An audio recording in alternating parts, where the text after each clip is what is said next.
the NWA back into the spotlight.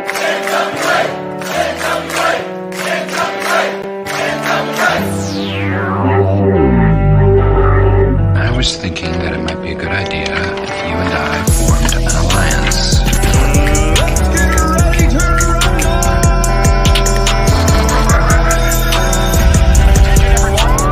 Welcome to the greatest wrestling program in the world. Ladies and gentlemen, can I please have your attention?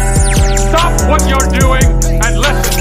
The Alliance Guys podcast with your hosts Kevin Frazier, DKM, and J Cal. What is up, everybody? This is the Alliance Guys podcast, a presentation of alliance-wrestling.com, your number one source for news and information for the National Wrestling Alliance. Join with me this evening are two of my compadres, my pals, my confidants, Jaden and DKM. Welcome to the show, fellas. What'd you call me? A confidant. Think he called you a crimpet or a croissant? I'm not sure. I don't know, but I feel like I'm owed an apology. I think he owes the French language an apology. He owes somebody an apology. I'll never apologize to the French. You heard it here first. Well, that's a common theory. Viva la rebellion! We got a full house already tonight. I see Dave Scooby's here, Terry McDermott, NWA Gold, Willie Bowen, and I'm sure we'll get some more friends joining us later in this evening. A lot of interesting things happening for the National Wrestling Alliance, the least of which is, did you guys hear this? It's been going around. I don't know how many people heard about this, but during the podcast on Tuesday, it was announced, well, the rumor started leaking that Melina, yes, that Melina, is heading to the Royal Rumble. It seems like Mickie James won't be the only person from NWA and Power to be at the annual WWE event. It seems like this had been in the works even going back as far as last year when she was still under contract with the with the NWA. First off, what do you guys think about this news of Melina, the former three-time WWE Women's Champion, two-time Divas Champion, returning to the WWE?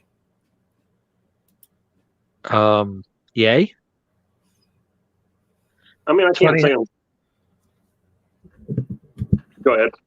I was going to say, it's funny how Morrison is gone now, Melina is back, but okay. Sorry. I mean, I can't say I'm surprised. They actively wanted her last year, and they wanted her to, actually re-sign with them last year. I doubt that's still the case, but, she couldn't for physical reasons, and so we get to watch her wrestle in the NWA. Yes.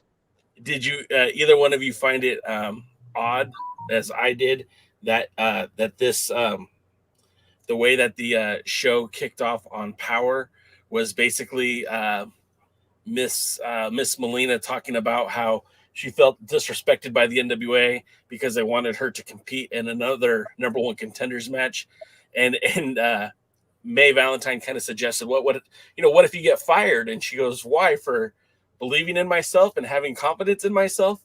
And then they announced her, or the rumors started pouring out that she might be heading to the Royal Rumble. I just thought that was kind of a fun little tie-in. Hey, I do want to clarify one thing about the Royal Rumble and Mickie James' involvement in it. A lot of people have talked about open doors, closed doors, or whatever. In WWE wanted Mickie James. Mickie James is technically a free agent. She doesn't have an exclusive contract anywhere. Correct. And so it was basically they wanted her, and she said, "I'll come if you recognize me as the Impact Champion." And they're all like, "Well, okay." But there was no agreement between WWE and Impact, and who knows if they even talked to each other. That's not going to prevent Scott D'Amore from taking credit, though. No, I'm not saying it will. I'm just saying, hey, Tony Khan took full credit for Empower.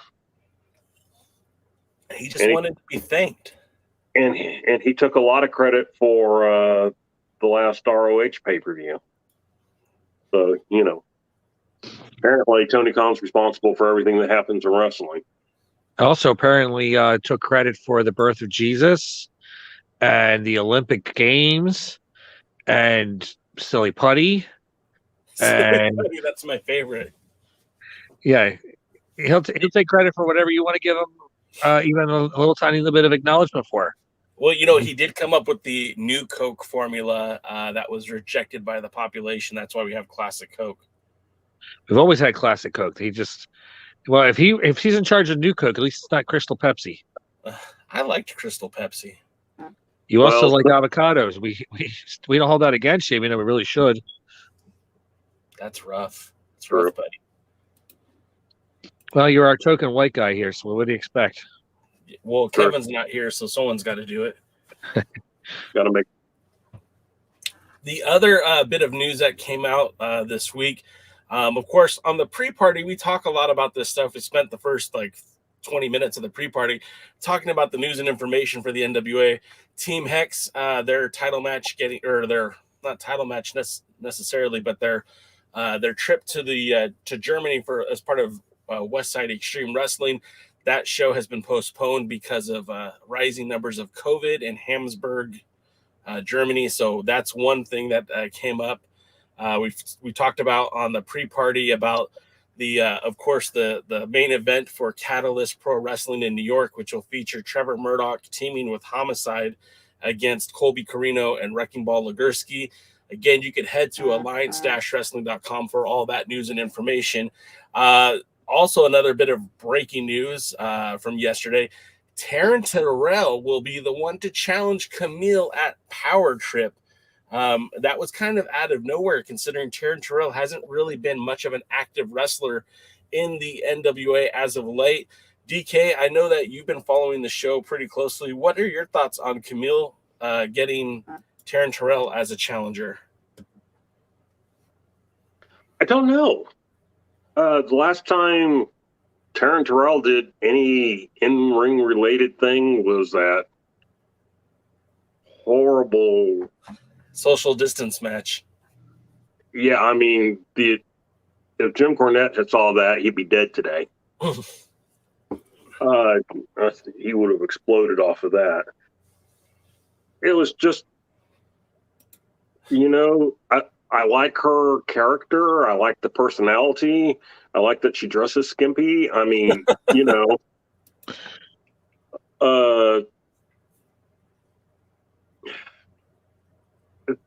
I know that I've seen her in the past as a worker. I didn't have anything against her. I mean, I never sat there and thought to myself, "Oh God, she's bad" or whatever.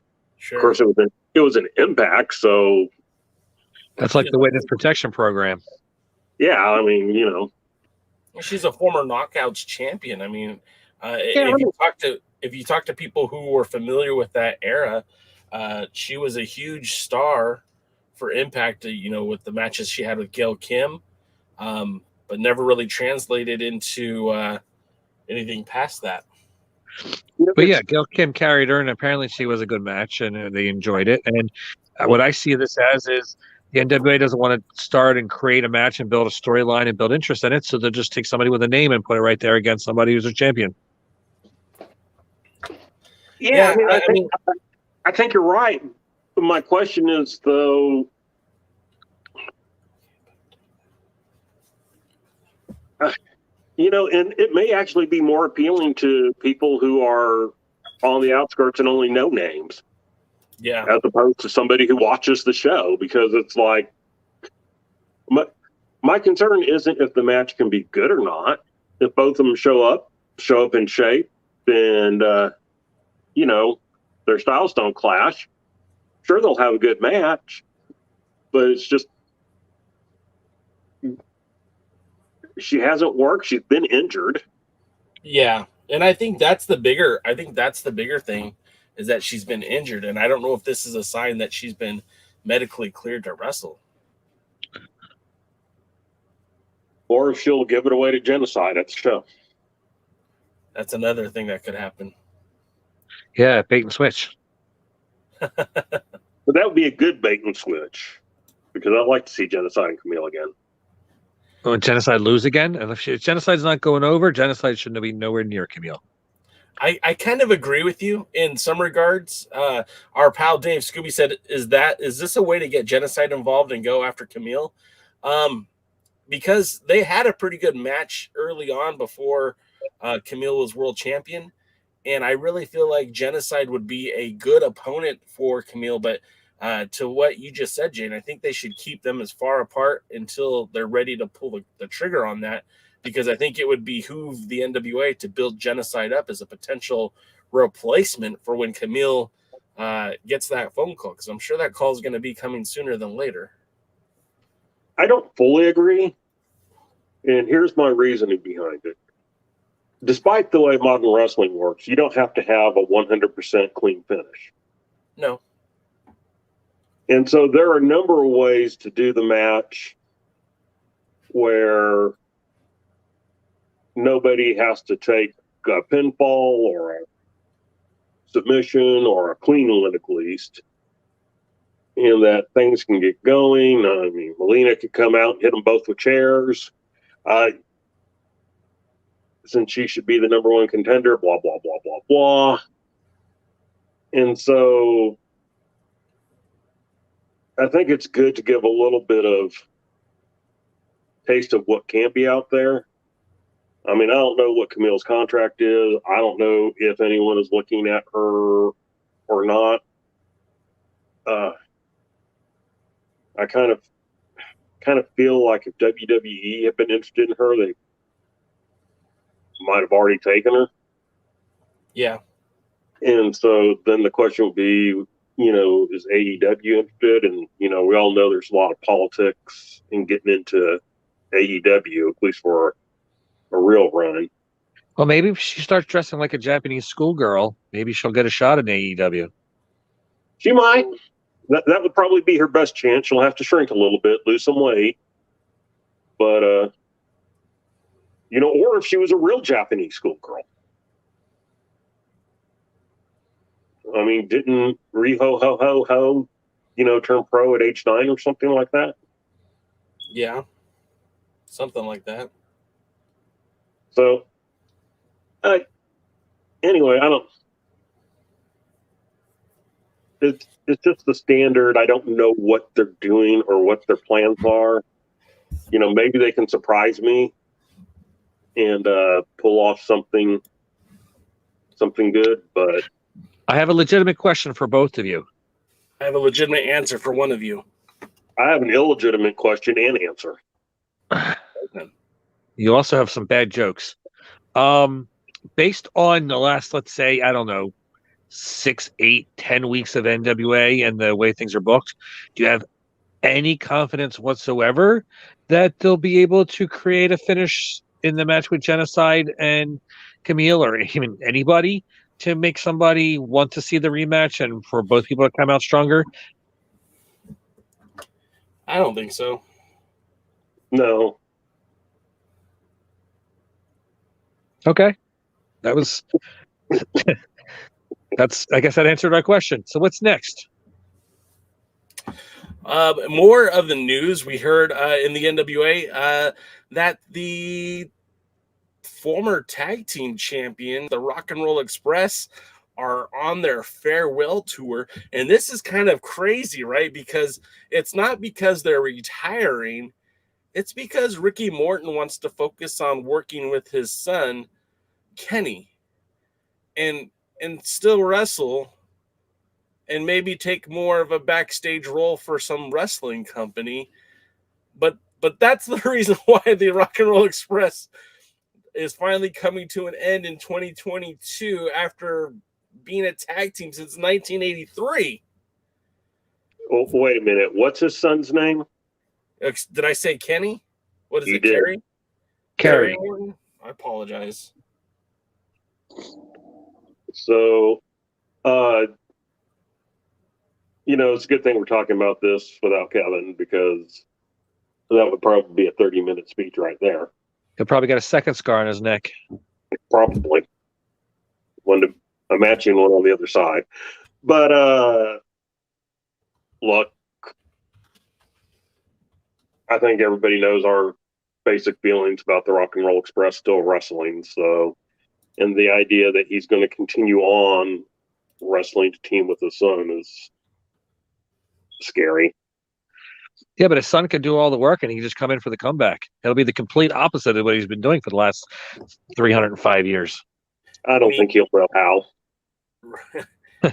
Punky's still punky, man. He's still gonna get his. All right, so there was a little bit of NWA wrestling this week. A couple of shows, if I'm not mistaken. Can we let's get on to that one? Well, that one last thing, and then we'll move to that. But of course, it was announced earlier this week that, in fact, we actually heard the rumblings a couple weeks ago, but I guess it's official now because it's on their Facebook page. But a new wrestling promotion based out of the United Arab Emirates is set to start on March the 7th, 2022 at the Coca-Cola Arena in Dubai. Now, this normally doesn't have anything to do with the National Wrestling Alliance. I mean, they've announced so far on their roster will be the Great Khali, but the second name they have announced, and I don't know if this person will be at the show, will be none other than Camille, your NWA Women's World Champion, the Brick House. And no word if she's going to be defending the Burke while she's there in Dubai, but I think it's worth noting that Camille is supposed to be heading to Dubai to be a part of this this big show in the United Arab Emirates. And I want to get your guys' take. What do you think about pro wrestling growing in the Middle East? And what do you think about Camille heading to the UAE? And the promotion, oddly enough, is named United Wrestling Nation, UWN. Well, question for you. I'm a little sorry about my ignorance, but isn't that the part of the world where they don't like to have the women? They like to have the women covered up. Yes. Is there that much material to cover up all of Camille's talents? I'm sure they can find a way. I guess if she can still wrestle like that, and she's not in a stupid T-shirt and like some of the women wrestlers that wrestle for the WWE when they do that, then I guess that's great for everybody. Great for women wrestling. Great for women in general. Great for wrestling in general. Is that more blood money? I don't know. If it's a similar situation, then I hope they get a similar response, than the WWE. Otherwise, it's a little hypocritical. But I guess it's still great to bring wrestling all worldwide and have wrestlers seen in situations and in environments that they're not normally seen, especially for Camille and the Burke. GK, did you have anything you wanted to add? No, because I don't really care. Fair enough. It's not personal, but it's, well, first of all, any place that's bringing Great Khali is already very low on my list of things I'm going to care about. And, look, I told somebody one time, in fact, it was Tony Givens, who was promoting under the NWA Smoky Mountain name. And I told him one time, I go, look, I only care about your promotion because it's part of the NWA. I go, if you're just promoting as whatever they were before, and of course they became Innovate after, yeah. I go, well, what do I care about some indie promotion in Tennessee or Kentucky or wherever they're located? And the truth is, I don't. There are indie promotions or other promotions all over the world, even in the Middle East, China, Korea's. I don't care. I have a hard enough time keeping up with the 27 million that come in and out of Dallas-Fort Worth. And that doesn't even count when the big boys come into town and the small boys come into town. So the Canadian boys or the Backstreet Boys. Well, the Backstreet Boys I never liked. So dirty, sexy boys. Let me ask you this though: if she ends up defending the Burke in Saudi Arabia, obviously that would be a first, or excuse me, the United Arab Emirates, Dubai. That would be a first for women's wrestling. That would be a first for the NWA. Of course, that'd be the first time the Burke has traveled such a far distance to be defended. With that would be very historic. Yeah, that would be cool, and I would be interested in that aspect. To be a world title, you got to defend against wrestlers from around the world, and you got to defend the championship around the world. But just And in West general, Virginia. her going over to wrestle, I don't care about. If she defends the title, then we're talking a slightly different thing.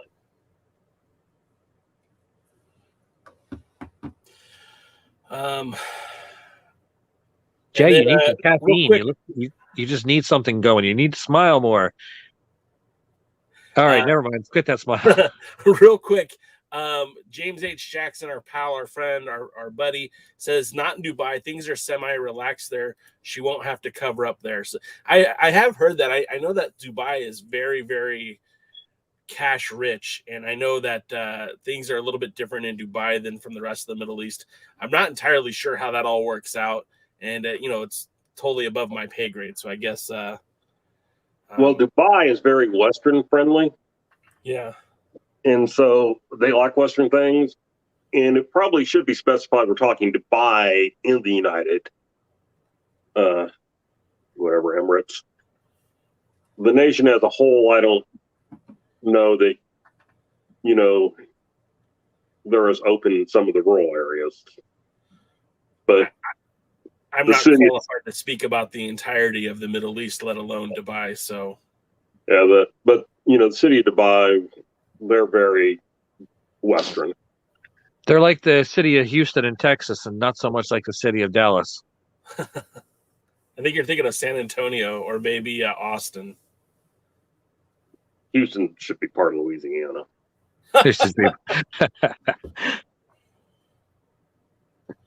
Anyways, okay, so let's get to it then. That's enough NWA's news and information. Of course, all this stuff is posted at alliance-wrestling.com for all the news and information. You make sure you want to visit there. That this podcast is a part of the website that delivers the news to you, and we just talk about it here. But you can read more in detail on the website.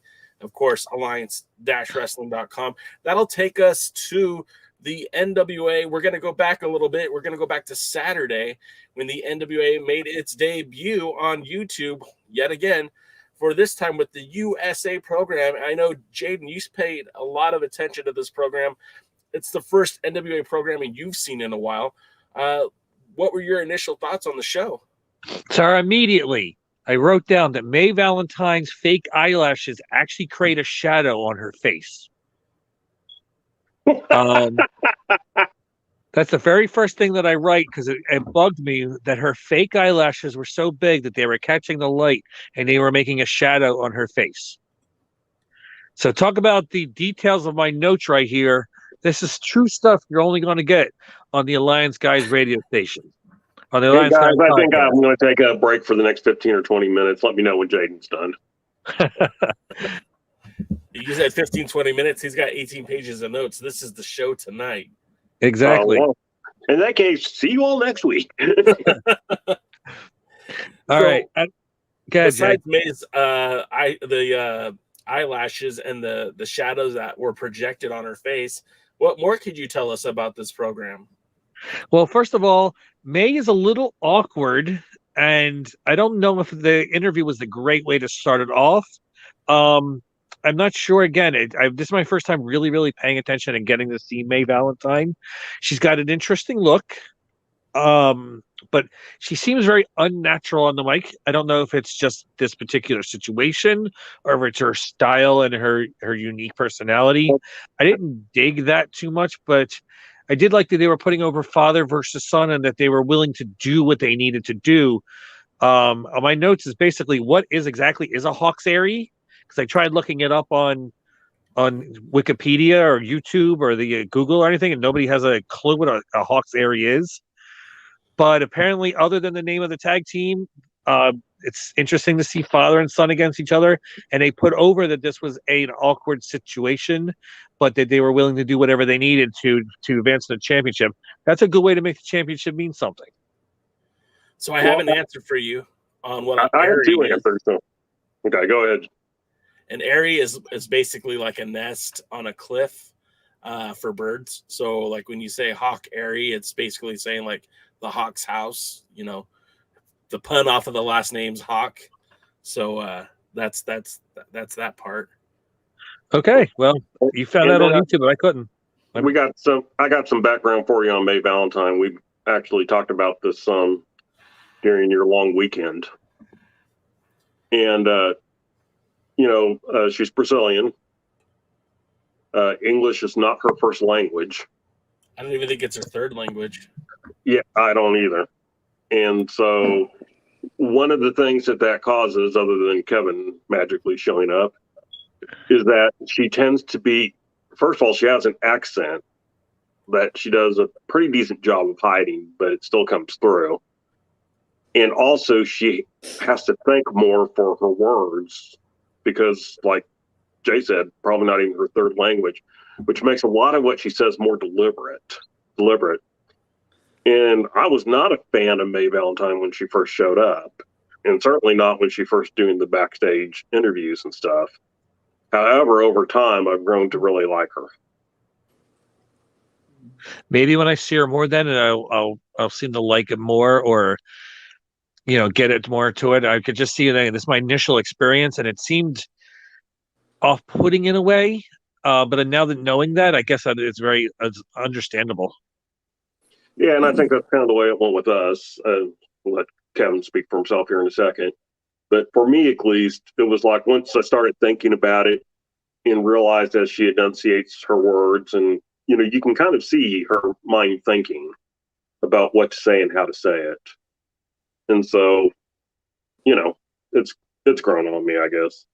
Kevin, what are your thoughts on May Valentine?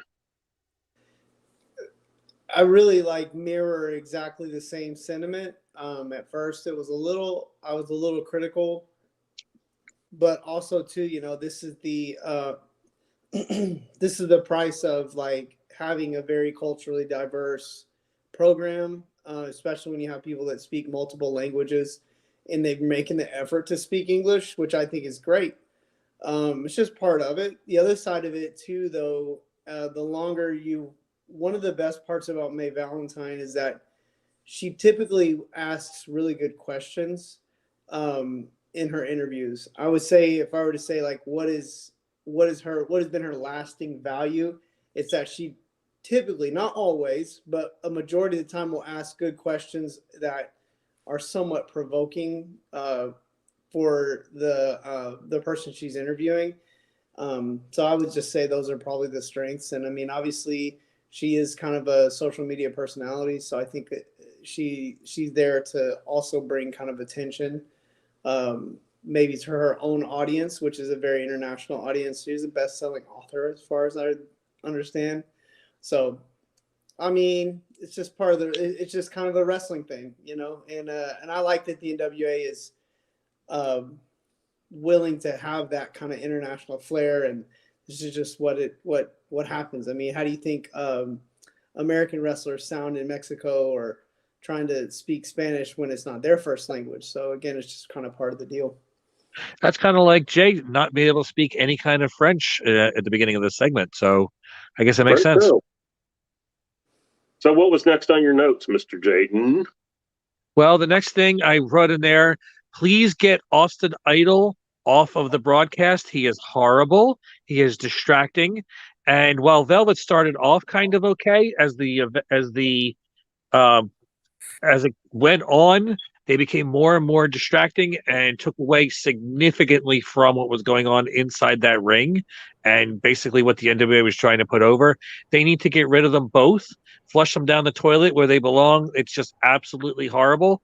Find somebody who is a good color man or something that complements Joe Galley, because Austin Idol and Velvet Sky, maybe if it was just Velvet, it would be okay. But the two of them, they spend more time arguing with each other and distracting from the match and taking away from everything. It's horrible. It's absolutely horrible.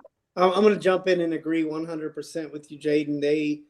We've had this beef for a while when it comes to the NWA, and it's horrible. It's a distraction, and Velvet's not any better without Austin Idol. I heard her making reference to liking one of the tag teams on the Power episode, and I'm like, let her be a manager then, please. Just get her out from behind the booth. What they really need is a good, well-spoken person that takes up kind of the side of the heel or a little bit more of a neutral heelish side. That's not, like you said, quite so distracting. I think that's kind of what Idol is there to do, but he really draws attention to himself more than he draws attention to the match. Yeah, he takes away. He doesn't get over the talent. I can't even say he gets himself over. At least Jesse Ventura can get himself over and be entertaining in the process. Austin Idol, it's just absolutely horrible. It's as bad as his hairline. You know, it's just not in any way entertaining, distracting from what's going on. All they do is bicker like not even like a husband and wife, just like two children. It's just not in any way entertaining. Just please, just mute them next time. Scar naked. You know, I wish you could actually mute individuals because it's just so. I mean, and I've seen Austin Idol with just Joe Galley, and we had talked about that before, and it was one of those. You know, we thought maybe Idol and Galley together would be an okay team, and it wasn't. They just bickered. I'm not going to stand up for Idol, but I think, in my opinion, Idol and Galley was okay. The problem is that with Idol, there's no off switch. It's always putting myself over. And if he could put that energy towards announcing the matches and putting over whoever the heel was in that match, I think he would be much better served for the NWA. But he's just spends so much time trying to get himself over. And like, it's 2022. Austin Idol's not going to step into the ring, hopefully, anytime soon. Stop putting yourself over. I get putting over your team when they're out there, but in any other match, if he could just focus on the match, I think it would be a much better response, a much better show. You know, this goes back to the old Bill Watts thing. Something we're never going to see is we're never going to see a match between Velvet Sky and Austin Idol. Or we better not ever see a match between Velvet Sky and Austin Idol. And it's just like, you know, I get on him for the going with Joe Galley. I'm glad that they had Joe Galley kind of there on the commentary seat and not doing interviews of, you know, let Camille speak for herself and all that BS. And so, yeah, I mean, I wasn't watching TNA back during the time that this was. Was this what their broadcast? It's more WWE-ish, you know. Brian Saxton and Corey, whatever his name is. Corey Graves, yeah, sure. Mr. Mustache. So, what else is on your notes, Jaden? You're leading this thing. Great. All right. I know a couple people here have been to the NWA events in the past. I know. Can you hear me? Yeah. Yeah. Okay. I know a couple of the fans here have been to the NWA arena in the past. I'm looking at my notes and I wrote things like this. The fans come across like robots. Here's my impersonation of the fans. Quiet, quiet, quiet, quiet. Ooh, they do a hold. Clap, clap, clap, clap, clap. The wrestlers aren't over to the fans, apparently, because all they do is sit on their hands and make no sound, and then somebody does something and they clap like a bunch of trained seals. There's no... Uh-oh. Billy got him. Oh, okay, now we lost dang.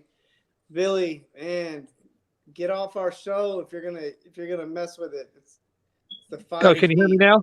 Yeah. Hey, real quick, okay. Kevin, you're really quiet. Is there any way to turn up your volume? Maybe just yell at us. No, I can do something. I'll see what I can come up with here. Okay, Jaden, go ahead and I hear continue. fine, Jay. All right. Here's what this is what the fans sound like to me. There's quiet, quiet, quiet, quiet, quiet. Ooh, a fan does something. Clap, clap, clap, clap, clap. You guys have the clap. I got it. There's no emotion. It just feels like the wrestlers aren't over. They're not reacting to the wrestlers. They're doing things because they think they have to. When they boo, They boo like they have to, like they think that's what they're supposed to do. They don't boo because they severely don't like somebody. They just come across like boo, like they're a game show audience. That's what it comes across. It's what it sounds like. And if you want fans to do something, they shouldn't act like they're pre-programmed to do it, or that they're doing it because they have to, or that they're clapping because that's what the little sign up says applause. There's no emotion whatsoever with those fans, and it's just I don't understand it. They're there to see professional wrestling. They pay to see the tickets. They paid tickets. I'm sorry, they bought the tickets to see this. Why don't they react like they actually care instead of acting like that's what they're thinking they're supposed to do?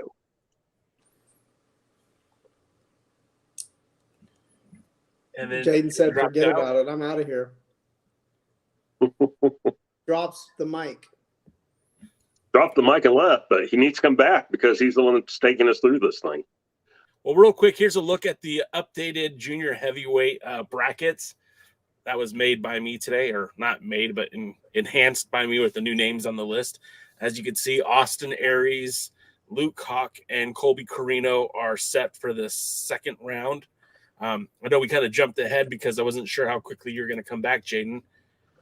I don't know who in the NWA has been paying people to kick me off the show, but I'm going to tell it like it is because I don't know. I don't know how to do otherwise. But whoever keeps making it so I get kicked off, just so you know, I'll keep coming back on. You may knock me down, but I'll keep getting back up and letting you guys know what I think. Well, do either Jay or Kevin have any thoughts on Jaden's statement with the fans and how they seemed? I'll be honest, I didn't notice it as much as he did. No, and I think that's kind of the beauty of Jaden getting to watch the show for the first time. He's seeing a different he's seen the show through a different set of eyes. Like we've watched this. I haven't missed a single episode of Power, so I'm kind of accustomed to how the fans react. I was there. I was indoctrinated. He's not wrong. There isn't an applause sign or anything, but everyone who's there is trying to be the best fan that they can be, especially in Atlanta, because they're trying to help get the show over. They're trying to do their best to make the show look good, even from a fan's perspective. And I know that's weird because if you go to a WWE show, you just cheer, boo, try to get yourself over, whatever. But here in Atlanta, for whatever reason, that NWA crowd is trying their best to get the NWA show over. So if they want to do that, then act like you're supposed to act and act like a real fan, not like you're a paid member of the audience, not like you're part of the extras in the background. Actually enjoy the wrestling event. You should go there. If you're going to the NWA, go to enjoy it. And I understand the booking's really kind of horrible, so it is kind of difficult. But go to enjoy it and act like you're really there. Act like you want to be there. Act like you like you're there to see 2 or 3 or 20 or 70 wrestlers all at the same time have a match against each other, and you have a favorite, you have a disfavorite, and you want to see somebody win.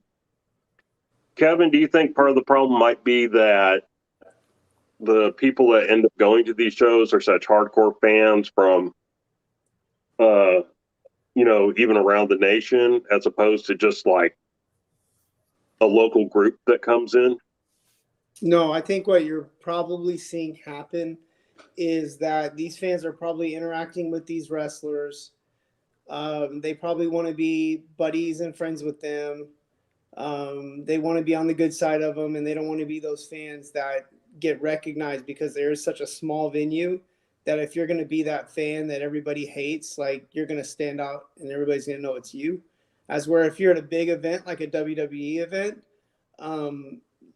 you can be as obnoxious as you want, and nobody's going to notice you. On an independent show, it's different, just probably because it's like Jay said. I don't know what being indoctrinated actually means, but it tells me there's a certain way that you're almost supposed to act when you're there.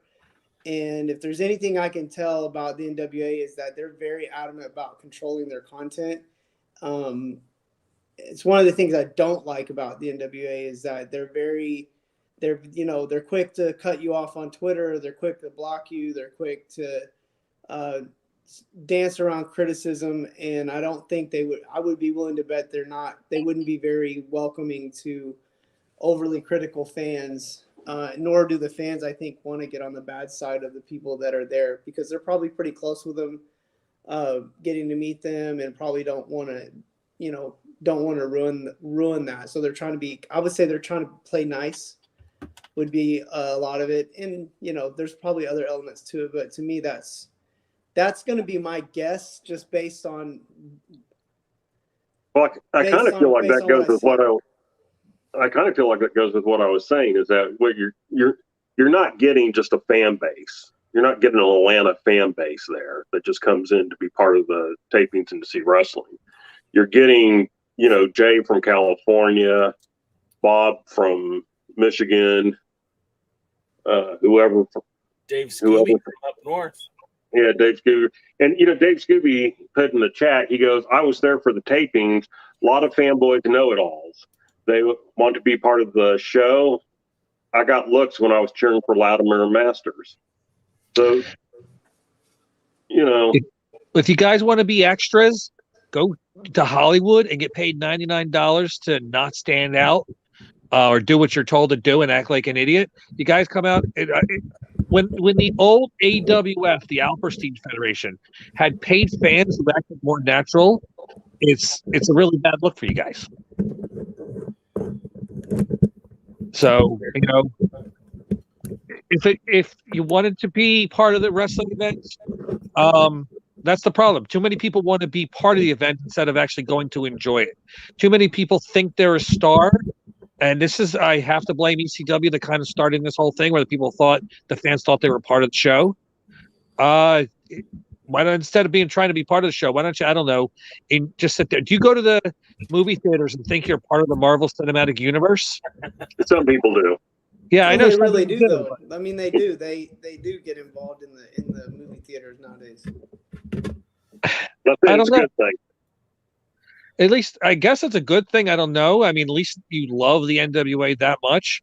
But first of all, with the NWA and the way they control and listening to Kevin's statement, I remember one of the first things I ever learned in a wrestling school, and get ready to bleep me here. One of the first things they taught me in wrestling school is don't be a sensitive pussy. Beep. You were very late on that one, Jay. But they taught me that if you are so insulted with the fans telling you that you don't belong on this side of the guardrail, you should be back on the other side. And I think I think wrestling in general needs to start learning that. If you ever listen, when I used to manage, when I used to wrestle, if they ever said what all these people said they used to do to my mom, I probably, if I was insulted, I probably would have been fighting every single night of the week. But I, on the other hand, have this tendency, and I know it's hard for you guys to believe this. I have a really good ability to piss people off. What? No. I know, right? And I've had people waiting at the car for me, and I've had people throw things at me, and I've had them say the nastiest things. And if I was sensitive and my panties were all the way up my twat, I probably would have cried myself to sleep every night. But you know what? I love the fact that I got them that pissed off at me, even if they were ready to kill me and they said the most horrible things imaginable to me, because I was doing my job and I was doing it right. Too many wrestlers, and now I'm going to say too many fans think they're a part of something, and they need to just learn. Look, you're a fan, stay on the damn side of that guardrail and be an actual fan, and leave the people that are wrestling and people part of the event, let them do their job. Well, now you got me curious about something, since you brought up training and about what you're talking. Kevin, when you were training with Jazz and Rodney and all those, what were they teaching you about how to deal with fans? Or did they teach you anything about dealing with fans? Really, when it came to fans, like, unless they were like really crossing the line, like physically crossing the line with you, you really wanted to make them feel as good as you could, even if they hated you. So if they did hate you, you wanted to, kind of feed into that, whatever it was, you wanted to kind of feed into it and egg them on. If they were an actual fan of yours and they're respectful and that kind of thing, like really stop everything to talk to them, sign an autograph. It didn't matter what you were doing, whether you were eating at the bar that everybody went to after the show. Honestly, like I always viewed fans as kind of like the whole reason I was there. So Rodney and Jazz were the same. That's where I learned that from them. Like the fans absolutely adored them, whether they were heels or faces, just because of how well they treated them. And I kind of took after that. And it really helped in the merchandise department. It really helped because, promoters really don't want riots after their shows, and they really want the fans to want to come back. So again, there were many occasions, obviously kind of like what Jaden said, where, you'd egg them on, but you'd egg them on in good fun, because to make them feel like they were part of like an inside joke. I know when I wrestled in Denton a lot for the promotion I wrestled Brian Danielson on, we had a big time college crew, like a bunch of college kids, and they come out and it's BYOB and they get drunk, and they always call me Frodo or Lord of the Rings, or I even went out and bought a cheap gold ring, like and wore it just for them, and they booed me till no end. And what's funny was the longer I played into it, the more fun we had with it. I would, they eventually started buying my merch, and they eventually started really liking me, and we kind of had a really good relationship. And so to me, the fans were just the whole reason wrestlers are even there. Without them, you don't really have anything. So that's just kind of how I feel about it. I think the NWA fans, again, they're fans. They're probably just trying to fit in with whatever the environment is that's being kind of propagated by the company that they're working for. And so, I get the vibe that the NWA is very in control and very adamant about controlling their content on every level, especially in terms of trying to keep any negative feedback, unless it's the negative feedback they want. And so I think that's kind of what you're seeing with the studio audience. And I think, Jay, you again alluded to that about being indoctrinated. Back to ECW, and I know I'm going a little bit long here, but I do kind of have a little bit of passion about the subject. The ECW fans were like my favorite part of ECW as a young wrestling fan that wanted to get into wrestling. I always wanted to be in front of a rabid audience like that was just merciless, because it let you know if you're really good or not. And that's just that's just kind of where I see it. And like I said, I'm just grateful for the fans because they helped pay my bills for a long time. And even today, like in our chat, like the way that our people treat us in the chat, I'm just like, I don't know. One fan to me, when I got into wrestling, I was like, if I have one fan, like one person, as my fan, I did something good. So that's my take on it. How do you think the East? There's very few wrestlers in the NWA right now that know with a real rabid fan base. I'm sure while the Billy Corgan and the NWA people love to have people that passionate about the NWA as they were the ECW, do you think they would be able to handle all the negatives that the fans also brought during the ECW? If they can't handle the slightest little bit of criticism now and they have to block everything, imagine in the 90s with the things that were said then, how the NWA would be reacting. That's what I'm talking about. The NWA need to stop being such pussies. Well, again, I just think you're looking at a completely different era. I mean, you just couldn't get away with the stuff, at least right now. Maybe as times go along, we'll have a revolution or renaissance of that kind of thing. But I think right now, with a very highly politically correct world that we live in, and negativity is bad, and a lot of times, Jaden, you'll probably agree with me that it's not negative, it's just reality, and you just don't like it. And that's kind of where I came up in, and so I think that's I can really relate to that sentiment because I come from that old school, like, tell it like it is. I just don't think they can handle it. I don't think the NWA can handle it, and I really don't think the fan base for the NWA as it stands really could handle it. But at the same time, it's like we're talking hypotheticals too. You know, like it's never going to be be ECW. I don't think they may steal some ECW stuff. Maybe we wish they would be more like that in some ways, in some ways not. It's just hypothetical. But I just want to do one. I also want to just do one quick thing for the guys in the chat. Like here's the scar neck chop is for you guys. Chop. I've been doing it at work all week. Y'all got my coworkers, my friends, all rolling, dying, laughing. They're all calling me scar neck at work. It's great. So you guys are awesome. Thanks for the new gimmick.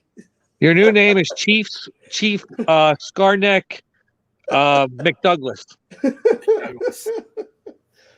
Oh man. So we were supposed to just do a brief coverage of USA, NWA USA. I got 18 pages here, peeps. I got 18 pages. Can you hear me now? Where's the mute on this thing? So let's get to some of the matches, Jane. Let's get to the Hawk Ari match. Real quick. I think the angle with the Fixers. I like the initial interview with George South. The initial interview was great, but the angling and the television positioning and the blocking of the attack with the Fixers, it was so horribly done. This is my television background right now. The way they blocked that and the way the what's his name? Wrecking Ball snuck behind. It looked like something out of Bugs Bunny. It was very cartoonish. This isn't the WWF. This is supposed to be the NWA. The blocking on that angle was with the. Uh-oh. Did we lose him again? I brought you in and Jaden went bye-bye. Did you lose me again? There you are.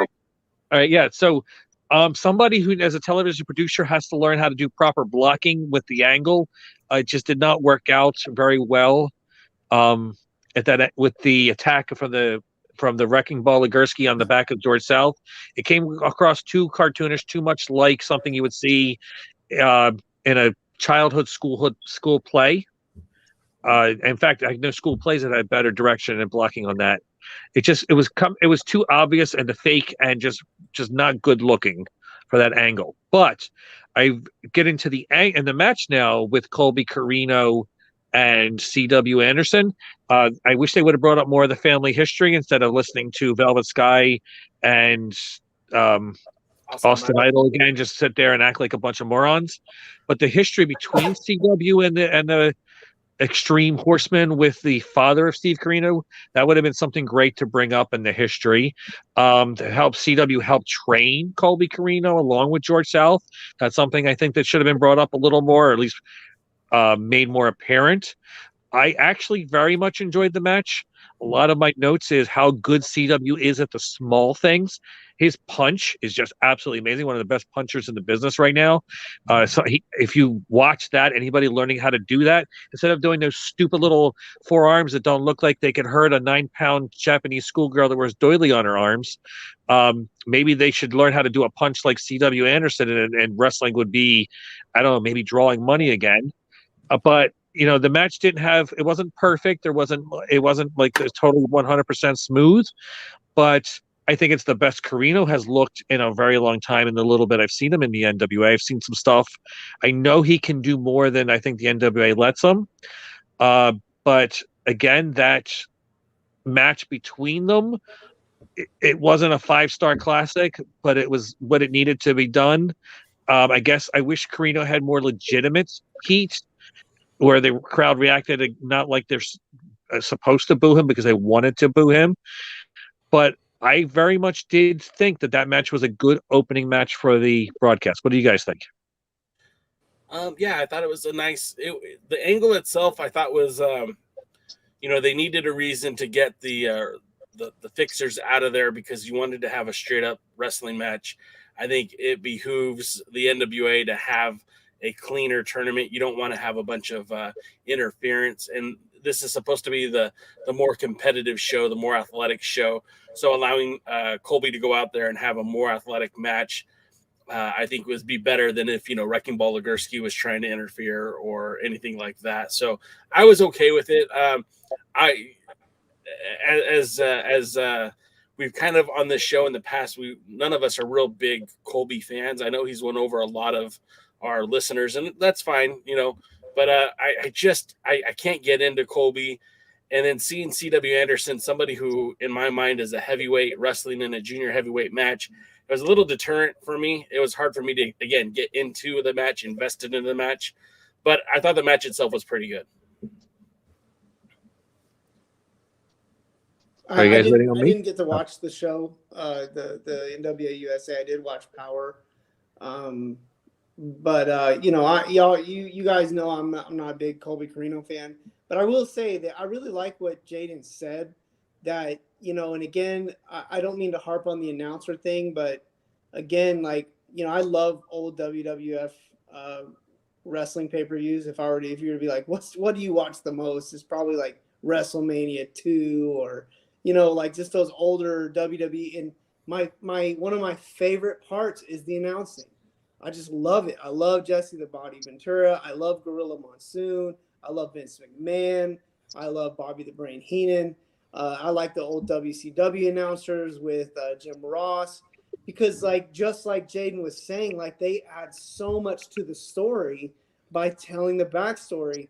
And it just gets annoying and agitating when the announcers don't even know anything about the wrestlers that they're watching, have done zero broadcast journalism, as Bobby the Brain Heenan used to say, and have no real background on these guys, and they can't add anything. The announcer should be adding to these angles and adding to these stories to get us deeper and more emotionally involved in these matches so we care. And it just takes away from it. So again, I'm not a big fan of Colby, but I know he can have good matches. I just feel like if he just tone his character down 50% and just slow down just a tad, he could really start making some strides because there's a lot of talent there. That's why I think the match with CW was fine, because CW is an old school veteran who knows how to slow him down. And that's why, I've seen some of Colby's stuff in the NWA, and I agree he's trying to be a modern professional wrestler instead of trying to be a modern sports entertainer instead of a professional wrestler. A lot what he's showing right now in the NWA. But this match, he was a lot more of a professional wrestling match, and I think if you would have seen it, you might have liked it a little bit better. I agree, though, CW, he is kind of large for the junior heavyweight division. I think it's because we've seen him in the ring with some really big guys over the years. Heck, he's a challenge for the Dangerous Wrestling Gladiators Heavyweight Championship against Damian Wayne before, and they had an amazing match against each other. So I think CW brought more out of Carino than recently, and he slowed things down and had it make more sense, more logical. And his hands are just perfect. He punches so much that makes me cringe. I know that the punches worked, but I still feel it. So that means something right there. And I think that's something that's a lost art in professional wrestling. I want to interject real quick. There is a little bit of a demand in the chat for some possible Scarneck merch. So the idea I'm throwing out there is, just have a scraggly black shirt with a scraggly red scar and like a hand chopping on the back, and then that's it, nothing else. I'm just throwing it out there. Works for me. To the actual match, though. Coming to you this Christmas 2022. Why wait? Anyway, I hate the podium kind of just floating in the middle of nowhere with its back to the ring. And that's all I'm going to say about that. Also, I got some more notes. Apparently, Jaden has more to say about that, but... And then Jaden dropped off. And then he leaves. Fine. Be that way, Jaden. All right, so... Anyway, we need to get... Let me be quick. We need to get through the USA show. And I love I'm trying to, but no one lets me talk. So anyway, I don't like the podium to the back. The actual match, yeah, it was a I mean, it was a good, decent little match. As for a starter thing, it was fine. Knew who was going to win, but it worked. Now he's back. So let's move to the second match of the show. We're not going to let Jay talk. He talks all day Tuesday. So all right. What is the second match? Because every time I go to my notes, it kicks me out. So just what is that second match? The second, well, there's only 2 matches. So true, yeah. It was the father-son. Oh, yeah. You know what? Jay abandoned us. Woo! Woohoo. You know, it's the best he's ever looked. Here's what I think about that. I really love the look of Luke Hawx. He looks like somebody that will punch you in the face in the middle of a bar. He looks like he's smaller and he could fly and he could wrestle. He does a lot of good things. I know he's an NWA going back to the Altar Boy Luke days. He's an NWA alum from NWA Anarchy and NWA Wildside. He's a very, very good wrestler. He's turned into a very, very good wrestler, the Southern Stomper. Again, he looks like somebody that could punch you in the face and you ain't going to do nothing about it. On the other hand, while his son is also very competent in the ring and taller, he's still a little young and I don't think has worked his way or has grown into his body yet. If he can get a little bit into the gym more often, I think, and get a look where he looks more like his father with a more grown-up, adult-looking physique, he's going to be a big star in the company. I think the only thing that holds him back right now is he kind of looks like the early Global Wrestling Federation Lightning Kid instead of somebody who more is like the much more in shape X-Pac. Yeah, I mean, I'm going to jump in here before Kevin because, you know, paybacks are fun. Look, I thought it was the best match NWA on any of its shows has put out in a while, just as far as a wrestling match. They went out there, they wrestled, they did a good job. It was exciting. I prefer heel face dynamics, but just as a match as it was exciting. It was good. I didn't have any issues with it. And the right one won. I was a little bit worried that they might put the son over, PJ. And, you know, I agree with Jaden here. When we're talking about look, we talked about this before. I know we've talked about offline. I think we've talked about it on here. Is that, you know, like he's the very definition of where the term babyface came from. I mean, right now he's just that young babyface looking guy that the old veteran heel is supposed to beat up and go from there. So, Kevin, what were your thoughts? Well, I didn't see the match, so I don't have anything to say about it. I have wrestled Luke and done dozens of events with Luke before. Fantastic wrestler, great talker. You know, I really feel like he's toned himself down since he's been working with his son, which I think is cool because he's not really trying to overshadow him and trying to kind of guide him upwards into the area. You can just tell Luke is not about himself right now. And I think that's really cool. I have a lot of respect for that. I love PJ. I watched PJ a lot on the indies just because it was Luke's kid. And, you know, these days I follow people I like, not people, you know, people I know that I like more than I follow any, you know, just to keep up with the business or anything. And, you know, I saw a video of PJ that went somewhat viral where he jumped off a balcony in a mall into a ring. And I was like, this kid wants it, man. Anybody that jump off a balcony into a ring. And so I really have a high hopes for him. I agree, you know, Jaden, he's a young wrestler. He's going to have that young guy look. And again, for me, it's always fun to watch these guys when they start out. A lot of potential there. He's an amateur wrestler, so you know he's got diet, he's got discipline, he's going to train hard. What I think he's going to have to an advantage is that Luke is a very astute entertainer, and he's not going to have that. He's going to grow in his promos, he's going to grow in his showmanship, but he's going to have that really solid, legitimate wrestling base, which is going to keep him being believable for as long as he's around. And very happy that Luke did go on in the contest, because I think it's going to make for some good matches later on down the road in the brackets, because Luke can really go.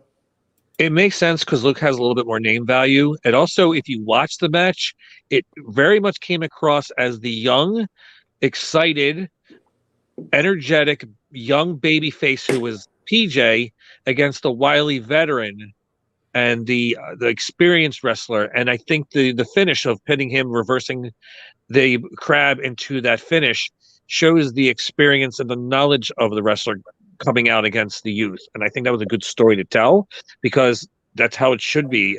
I mean, yeah, sometimes the young, exciting wrestler will come out from the high impact and all the energy, and just like in the fighting, it happens the same way. And then in hockey, it happens the same way too, where the young wrestlers come out, but they get so nervous and they put so much energy and effort out, they kind of burn themselves out and make that one fatal mistake.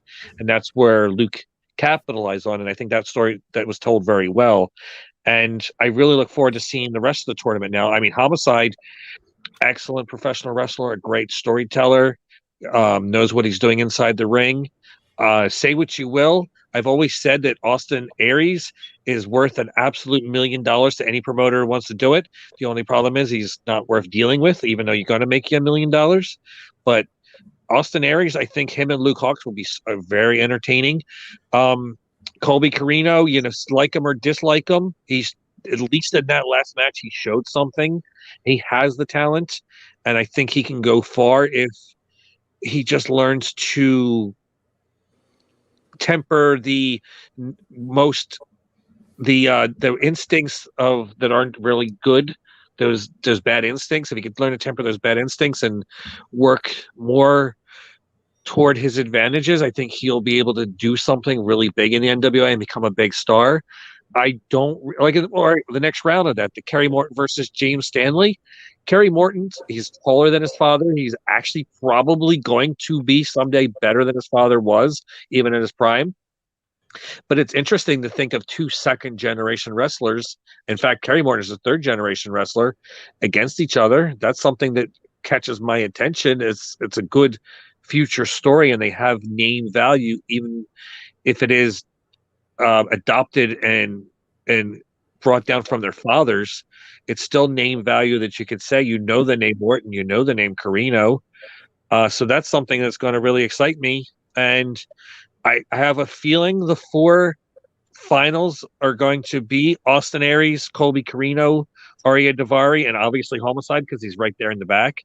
But that's some name value with some young wrestlers, and it may make it a great NWA World's Junior Heavyweight Champion. We'll see how it ends up. I know the money's on Carino, but I kind of hope it ends up being more a surprise. Yeah, I stated last week, I hope they put it more on a veteran wrestler or named wrestler than on one of the younger guys. I felt that no one of the younger guys just makes the title seem like a, very second tier. So, Jay, what happened on Power? With that being said, that wraps up NWA USA. Now, it should be noted that for the first, it aired on Saturday, and here we are on Thursday. They have over 39,000 views for that show, which I think that's a positive, heading in a positive direction. If you look at some of the other content that's on the NWA YouTube page, they've struggled to get a lot of momentum going. I think continuing with a show like this every week is going to help build those numbers and get more people watching the product. And of course, they started releasing NWA Power on Fridays. So tomorrow morning, you'll see the episode we're talking about right now on YouTube. But last week's episode had over 77,000 people watch it. Again, these numbers are small compared to what they were doing prior to the pandemic, but I think it should be noted and celebrated that the numbers are improving, and you're going to see if these numbers continue to grow like this, I think you're going to get more people watching the show, which in turn should benefit their YouTube channels, benefit their merchandise sales, live event numbers, and all of that. So again, I think these numbers here, again, aren't what they were before the pandemic, but I think certainly are going to encourage more people to be involved with the show, and of course help the NWA as we creep out of the global pandemic, COVID-19 and all that garbage. Now let's go to episode 4 of season 7 of NWA POWERRR. I don't have 18 pages of notes. I have about 1.5. I feel like this show overall was a step in a better direction than last week's episode. I feel like there was some good, there was some bad, and some indifferent. But we won't get to all of that. Oh, I think we just lost. No, he's back. The start of the show started with an opening promo. And it, like I said, alluded to this earlier. We noted that Melina is being rumored to be a part of the Royal Rumble. And this promo kind of fit like it was kind of telling us something without telling us something. Because Melina basically says that she was insulted that she was asked to compete in a number 1 contenders match, that she feels like she should forever have that number 1 contendership, that she deserves to be right there at the top of the pile for the NWA. And basically she's insulted that they're asking her to challenge for that title, to challenge for a number 1 contendership. The promo itself was kind of all over the place. Melina almost kind of sounded like she's about to cry during this promo. And it's like, I think she forgot how basic wrestling works. It's not what you did, it's what you can do for me lately. And Melina lost. She lost to Camila at Hard Times too. So it's back at the end of the line and start all over. DK, Kevin, what were your thoughts on this one? Well, I mean, I felt like it was another typical Melina promo where you're like, what is she talking about? Does she know what's going on? Bringing up getting fired out of nowhere. Just, it just didn't make a whole lot of sense. I still think she has value. I just think with her, it's probably a really tough play for them because on one end, she is a legend, a veteran, probably doesn't like to be told what to do, but probably really needs to be, her promos really need to be like heavily booked. Like say this, get out of there. Instead of her, when she wings it, she doesn't wing it very well. And so again, a lot of times it's like, what is she saying? What kind of point is she trying to make? And I thought this was one of May Valentine's weaker moments too. Because this is the time I really feel like when May Valentine asked that really good question that kind of like you can tell the wrestlers dodging, the point a little bit, and May Valentine will usually like pin them down and make them answer the question. As we're in this one, she just really kind of let Melina get away with it.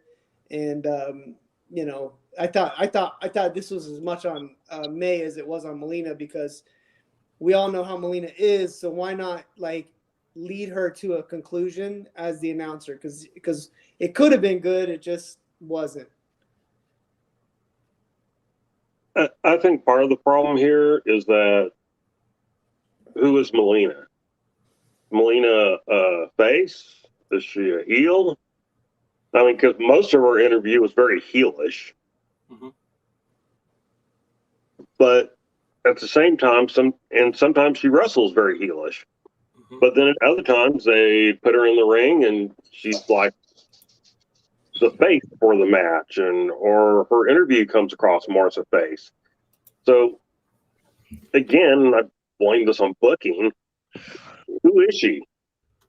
Define her character and go with it instead of,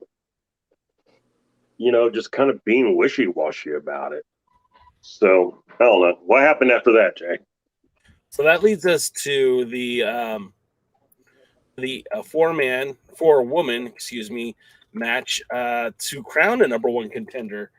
And I'm a big fan of a couple of these ladies. Like I think Christy James is really, really good. I think I hope that she kind of lands a little bit more in the NWA, because every time I see her since I started, the first time I saw her was in the United Wrestling Network, she always impresses me. She has a good look. She's willing to take chances. So I'm a big Christy James fan. Genocide, of course, I think is one of the better competitors in the NWA, both men and women's division. I think she's real solid. I'd like to see her more in the ring. And then you also had Kenzie Page, and of course you had Kiera Hogan. Now, something that we need to note here is that Kiera Hogan is actually contracted to AEW. She is an AEW talent. So for her to be in a 4-way match and then last a couple weeks ago, teaming with Mickie James to challenge for the women's tag titles at the pay-per-view, she challenged Mickie James for the Knockouts Championship. She certainly seems to be in the NWA quite a bit for being an AEW talent. And anyways, I think it's pretty cool that she's around, because it kind of gives that NWA more of an international feel, where they're fielding wrestlers from Impact and AEW, and it just kind of helps. To me, it makes it feel like a bigger deal. I've really felt like this match adequately showcased Genocide's power, Kenzie Page's tenacity, Jane's willingness to take chances, and Kiera Hogan's ability to capitalize on opportunity. One of my favorite spots in the match, and I know it gets kind of hokey, but Genocide had Kenzie Page in a sharpshooter, and then Christy Janes came in to put the sleeper hold on top of her, and then Kiera Hogan jumps on top to put the sleeper hold on her. So it was just kind of like this all schmozzy kind of, let's try to get a tap out here. And then I really enjoyed the moonsault Christy Jane connected with. And, Kiera Hogan didn't feel that moonsault. It didn't hit her, but she still fell down with the group. But she got up and she pointed right at Janes and went right after her. So stuff like that kind of made me enjoy the match even more. The match ended when Kiera defeated Christy with the Face the Music to earn the #1 contendership. Kevin, I was positive about this match. How did you feel about it? I mean, as far as like 4-way matches go, it was a good match. I'm not sure if any of us on this podcast are big fans of 4-way matches. Not at all. I don't know. Whatever. But as these kind of matches go, I thought it was a pretty good match. The person that I was hoping to see in this, the group, the pairing or the 4 I was hoping was Genocide. I love having Christy Janes in the match. Kiera Hogan, I really felt like nothing against Kenzie Page. Is it Kenzie Page, right? Yeah. But I would have liked to see Sky Blue in this match. I'm not sure if she's still with NWA or not. She's more like, I guess she's with AEW, but the fact that Kiera Hogan's here, I don't know why Sky Blue isn't. I felt like Sky Blue would have gave us a little bit more just quality. I mean, I'm not knocking Kenzie Page. She's not bad, but to me, she's a jobber for the women's division, as where I think Sky Blue is like a contender. Kenzie Page has had, 2 title shots and lost? Like, why is she still getting #1 contenders matches? But we haven't seen Sky Blue get it to contenders and get to go for the belt. Where's Lady Frost? I felt like she would have been a good addition to this match. And again, maybe she's under contract or not with NWA anymore. I don't know. But there are a couple of people I could have probably rather seen in the match. Like, no knock to Christy Janes either, but like I'd have taken Lady Frost and Sky Blue over Christy Janes and I think Page. this was when Frost was out, wasn't it? Yeah, so Lady Frost was ill right before the pay-per-view. Okay. She was supposed to be a part of that tag team with Natalia Markova, but she was unable to make the event. Didn't specifically say if it was related to COVID or not, but missed the entire event. So she missed not only the pay-per-view, but the 4 days of taping that surrounded it. That sucks. It was hinted at, but not stated. Right. Okay, so that sucks. I mean, she would have been a nice addition to this match. But overall, I thought it was a good match. I mean, for what it was good. You got the point across. I would have liked to see Genocide win the match, but obviously I think they're going for something. They're trying to give Camille another, solid victory over a solid name. So I think Kiera Hogan was the right person to go with here. As an observation I've noticed, and more so for the women than the men, the NWA is a tryout for the promotions that are willing to spend more money. It's a way to get noticed for those other promotions, and that sucks because there's a lot of really talented women wrestlers that can be utilized in the NWA, but unfortunately it seems like it's a stop toward more money and a bigger contract to promotions that are willing to pay it. I'm surprised, honestly, Genocide's still there. From the little bit I've caught of her, she's got a unique look. She's got some ability. I think with some more experience and working some higher quality opponents, she could be a big star. Again, I didn't see the match, so I can't tell you about any of that, but it seems like the NWA's women's division is more of a spotlight to try to get a job at a bigger company. Well, let's just be real. Like, aside from like 3 wrestlers in the company, that's everybody. And you can't blame them because there's money out there to be made, and it's a double win for everybody. It's kind of like being in a bigger indie show to get noticed, to get a contract. It's just the nature of the business. But the men don't seem to, since the initial class of NWA wrestlers, the men that are there don't seem to get as big of a spotlight and don't seem to move on to other companies nearly as much as the women do. Well, it's who they're using too. I mean, the women, they're using these young up and comers mostly. As we're in the men's division, you got a lot more guys that aren't going to be getting WWE runs or AEW runs really anytime soon. So I think we agree. I'm giving you a little more cause and effect kind of thing. And that's great because, again, I don't watch Power every week. And this is the first NWA I've seen was NWA USA. And you're right. You're actually absolutely right. I mean, there's a couple of wrestlers I think would make great additions to other companies. The Pope is definitely one of them. But then a lot of the other guys are cast-offs that are not exactly perfect for or made for some of these other promotions. There are guys who are leftovers that are either been those promotions and working their way trying to keep into something, or maybe are a little too political to be a major factor in some of these bigger promotions. I mean, right off the bat, you look at a guy like Tom Latimer, who I think 3 of us on the show really, really like Tom Latimer. I'm not sure where you stand with him, Jaden, but I don't think he is going to get offered a job anytime soon with the WWE or AEW, which is kind of look, I understand, but the guy is so skilled in the ring, you would think someone would make room for him somewhere. And there's plenty, sorry to jump in, Jay, but just to your point, there's plenty of other wrestlers with some really sketchy backgrounds getting 2nd, 3rd, 4th chances. So if that's the excuse, it's kind of a lame one, especially because I feel like Tom Latimer is in the top 10% of workers and bodies in the game right now. If you combine his work rate with his body, maybe not his mic skills, I mean, he's in the upper echelon. So I'm not quite sure what the deal is. Maybe with WWE, it's his ex, but with AEW, it's a kind of a head scratcher because they got a bunch of scumbags running around. So, and maybe one of the things too is maybe Latimer is happy and content with where he's at. Yeah. I mean, there's something. His girl works there, right? I mean, right. And there's something to be said about that. The rigors of touring. You can't quote me on this, but I believe that Latimer celebrates a sober lifestyle. And maybe, being on the road is too many opportunities for something bad to happen.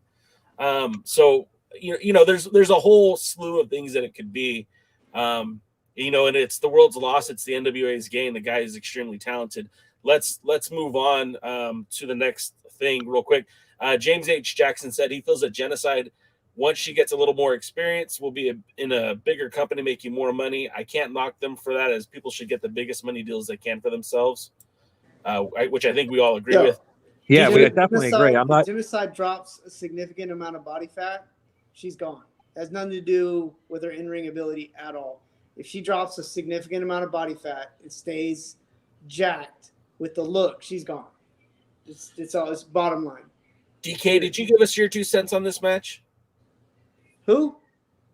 Anyway, the gentleman below you.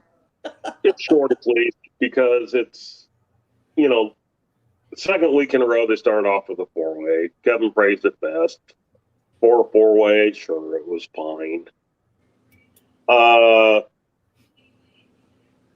It was one of those matches where I didn't really want any of them as the winner.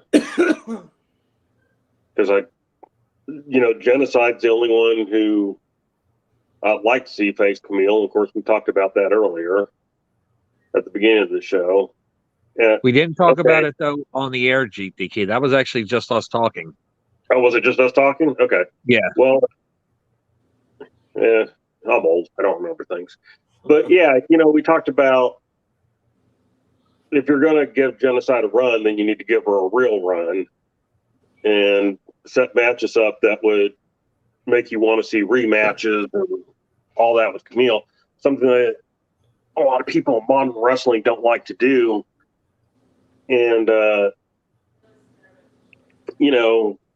I think there'd be a way to, you don't have to book a 100% clean finish. There are ways to book things that aren't bad, but still keep people interested. And I'd be far more interested in seeing that. I mean, Kiera Hogan was the smallest person in the ring, I think, and she's already kind of, yeah, that's what I think. And she's just, she had her matches with Mickie James, and she lost those and then got mad. And I just don't see her as a real threat to Camille. And so I can't say I'm excited to see that match.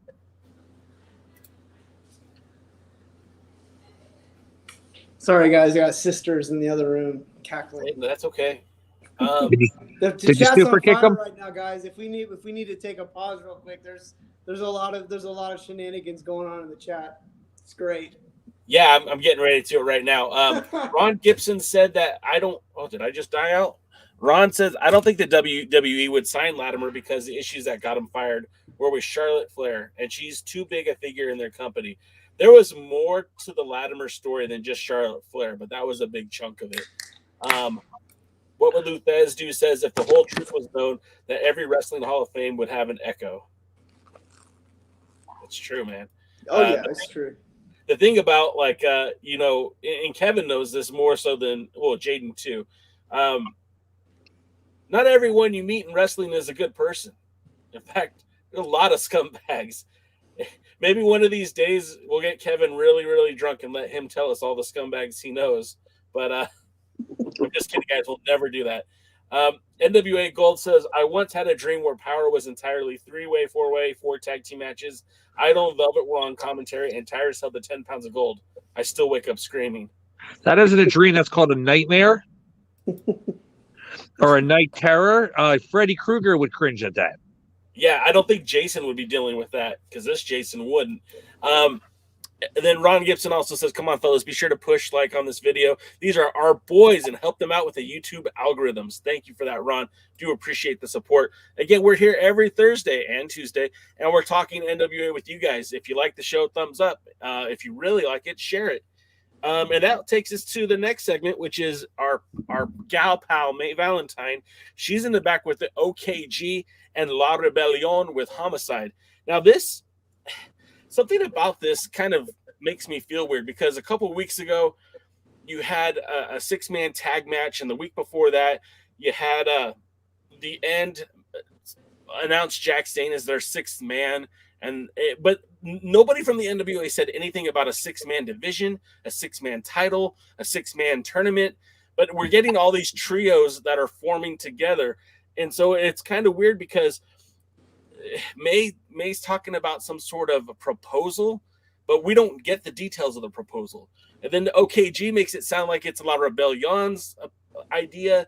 La Rebellion make it seem like it's OKG's idea. And it's just a lot of this turmoil, and I don't understand what's going on. And I really feel like the NWA should just come out and say, hey, William Patrick Corgan wants to start a 6-man division or wants to do a 6-man trios tournament or something. But the way it's set up, it's kind of infuriating. So basically you've got the two teams obviously don't like each other. Homicide's there with La Rebellion. They're not saying there's anything like a title versus title match or anything like that. But again, the whole thing was confusing. I don't know what they were trying to get at. I'd much rather just see a tag team match with OKG taking on La Rebellion for the tag team titles, and hopefully we get that coming up at a future show. DKM, what did you think about this one? I was confused. I'll tell you something I noticed right off. Is I know that neither Matt Taven nor Bennett are the biggest guys, and they look really big next to Homicide and La Rebellion. And it's just, like, oh my, I don't guess I noticed how small they were. James H. Jackson, that sums up the NWA. I just don't understand what's going on. Nailed it, dude. Yeah. I spent most of that promo confused, and I don't know what's going on with the 6-man talk. People who are at the taping say there were a series of 6-man matches, but nobody really seemed to know what for, or at least hasn't explained it. And it's just,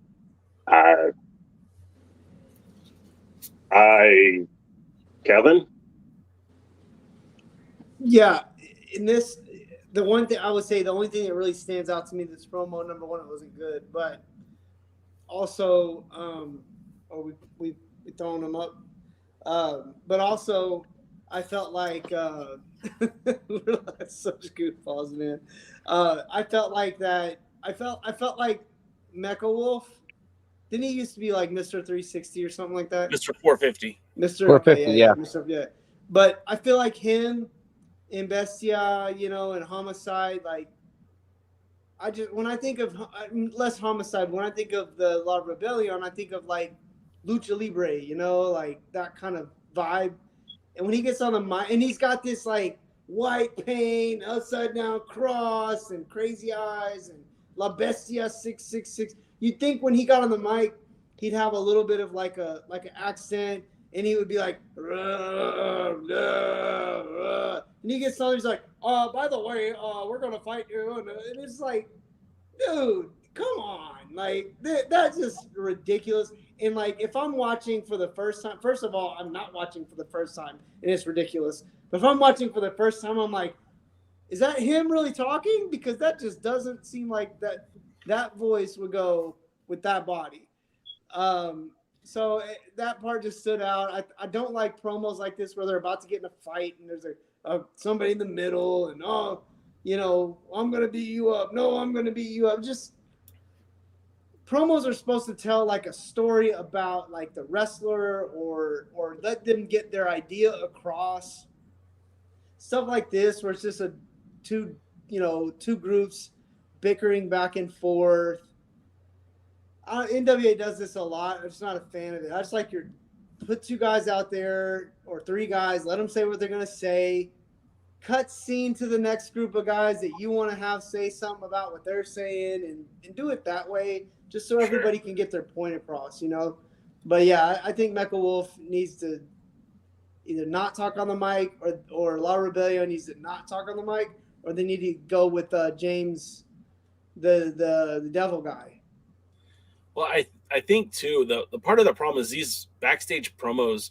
I mean, Kevin, I was with you there in Championship Wrestling from Hollywood, and you saw Rod Dovlin or Stu Stone. He would be the backstage producing the promos. So like if you tried it once and it didn't work, then have you do it again. And then if that didn't work, then have you do it again. And again.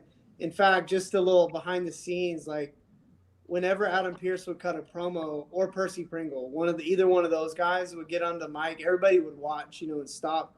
And Pearce would cut like 5 of them. And they would all be great. And they'd all be different. And I used to tell Dave, I'm like, I don't want your job because I wouldn't know which one of those things to put on TV. And he's like, I'm going to save them all. And I was, Percy Pringle too, which is, God, man, just so good. But again, one of the things that I enjoyed about that experience and a good experience, like a good microphone, like working a mic or like promo experience, is you're not in a hurry. Like get it right and make it good. It's not just getting it right. It's not just about saying what you got to say without screwing it up. It's about like, you know, getting into your groove a little bit. And the one thing I've criticized the NWA a lot about is like, it's taped. Like, man, like there's so many mistakes that could be covered if you just edit the daggum thing and take a little bit more time with some of these things. And it could feel so rushed, like bang, bang, bang, bang, bang. It's like, slow down. Like, I've done recordings, so you can't tell me you can't do it. Yes, sir. Did you keep up with the NWA Power while you were out recovering? Heck no, I didn't do that to myself. I didn't need any more frustration in my life than if I wasn't going to come on here with you guys. You want to know how I knew you didn't? How? You're still alive. I'm happy. Because you're still alive because this would have busted your neck scar wide open. The vein would have exploded. There was one thing, and James A. Jackson said the poor man was trying to recover. Jay will remember this because we talked about it in the whole thing about taping it. But they were doing a thing with it was like Homicide and Team La Hex. Rebellion and the Hex, and they go to Homicide first, and he is like totally, oh wow, and did not know what to say, and passed it on to others, and that made it on the show. And I was just like, Jay and I were going, what the hell, people? Yeah, why put that on there? Like, re-record. Do you not know how to yell cut? Do you not know how to go again? All right, guys. This again, the television background here. Modern television is not put on tape anymore. It's recorded. And you know what happens when you delete on digital? What happens when you delete, Jaden? It's gone. And you don't have to see it anymore. And it doesn't waste space. Tapes cost money. So I understand if they didn't want to spend money on tape. Digital, it doesn't cost anything. Few seconds of rendering. That's really all it is. Get rid of it, redo it. It's modern television now. You could record 1,000 times and take very little space up because you can delete all the stuff that's garbage. And that's what should be happening. It's just laziness and lack of a professional producer and lack of television knowledge. I couldn't agree more, Jaden. And again, I don't know if when Marquez was with them, if there was maybe a little bit more professionalism in terms of the production. But one of my favorite parts, Jaden, about the show early on was I loved the production of it. I just felt like it was very well produced. I didn't necessarily like the booking or the in-ring action, but one of the things I felt like they could hang their hat on was the production. And it just has felt like it's just been like dwindling and dwindling and dwindling over the last few months. And I mean, again, I'm not trying to kiss Dave's butt or nothing, but if you lose a producer, at least get you another good one to come in and help, because you can tell the production has really struggled. And that was really one of the strongest parts of the show, which I'm a big fan of production. That's part of why I like WWE, is they always have a very well produced show. And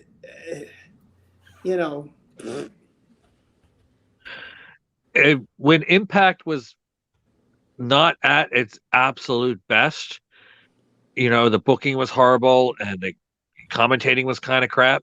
The one thing Impact had for a long time until the AEW took this, I forget the producer's name, but they took them from Impact.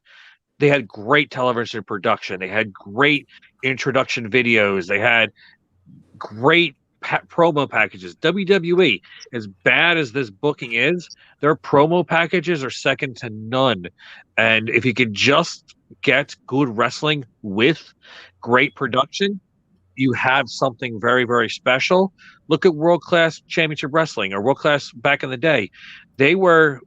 When they were originally on a Texas station, they had this really local station. The program was boring and quiet and didn't feel like there's life. And then they got a local UHF station, I believe, that produced their television show, and that became their syndicated show. So much better, and it took a great product, and I think it was a major reason why World Class exploded when it did. Unfortunately, in the NWA, we don't seem to have either great production or great booking, and barely any great wrestling. And so that'll take us to the next spot. And you know, I love our boy Jax. All of us here love Jax. I think Jade, I'm sure you love Jax Dane too. I'll just assume that you do. We get Jax up at the podium with Kyle, and you see, he explains how he's the one that was responsible for setting up this match between Mayweather and Mims, mostly to get back at Mims for getting that one victory over him, to get back at Mayweather because of the War Kings, and this segment was kind of wasn't typical for Jax, and I you know, he can only do what he can do with the work that they give him, but I just felt like this was not the best I've seen out of Jax until he calls out the NWA recognizing legends, and I know this had to hit a point with Kevin too, because as some of you may or may not know, Jazz helped train Kevin and put Kevin in the wrestling business, and when Jax pointed out how he didn't feel that the NWA, you know, was recognizing too many legends and uses that term loosely, that brought Rodney Mack out pretty damn fast, and he popped Jax right in the face. And I feel like that might have been legit. And Jax went down pretty damn quick. And Kevin will tell you, because Kevin has an extensive history with all three of them, that Red Dog ain't someone to mess around with. Kevin, tell me about this. So what's funny was when he busted in with that combo. I mean, that's like Rodney. Like that's how he. One of our like rules was like we don't stomp when we punch, and we don't slap our legs when we do stuff or to punch or kick. We make sound with contact, and that was just if you're stomping or you're slapping, people can't hear like the. You know, they can't hear it. And so one of the things, we just never did that. That was just not something that we did. It may have happened occasionally just to like accentuate maybe a big punch for like a bump.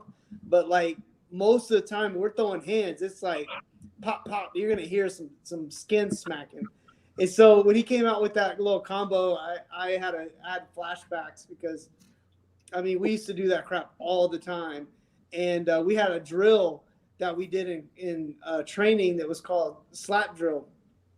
And if you flinched at any point on a lockup, on a punch, on a kick, on anything, if you flinched, especially if there was a bunch of green wrestlers, like because I didn't flinch, Bull didn't flinch, Jazz didn't flinch, Rodney liked getting punched in the face. And so like when you flinched, practice would stop. And they line everybody up. And having some seniority, I'd always line myself up against like the smallest guy and line everybody up. And we had to do slap drill where you like stand there and let the other guy slap you and you don't flinch, and you slap the other guy and he can't flinch. And the guy that flinched always had to go with Rodney. And it was just so great. Oh my God, it was hilarious. And me and Bull, oh Jesus. Bull used to slap. Oh my God! Like y'all saw Bull slap on that one video. Just imagine having to stand there and let that guy slap you.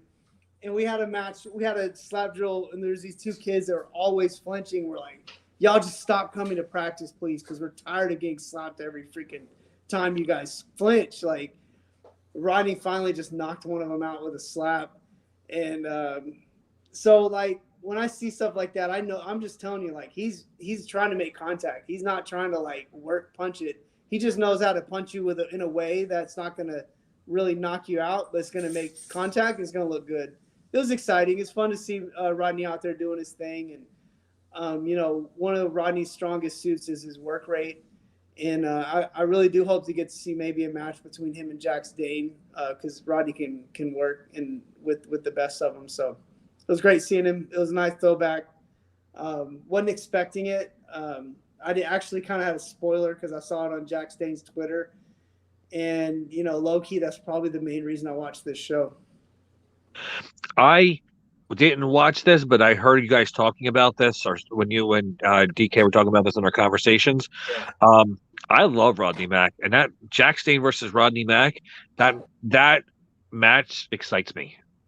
I like watching two people that are absolutely huge and stuff beating the absolute crap at each other. And it sounds like your old friend Bull there had a strong pin pan too. So maybe you and him can join the World Slapping Federation on ESPN4 there, Kevin.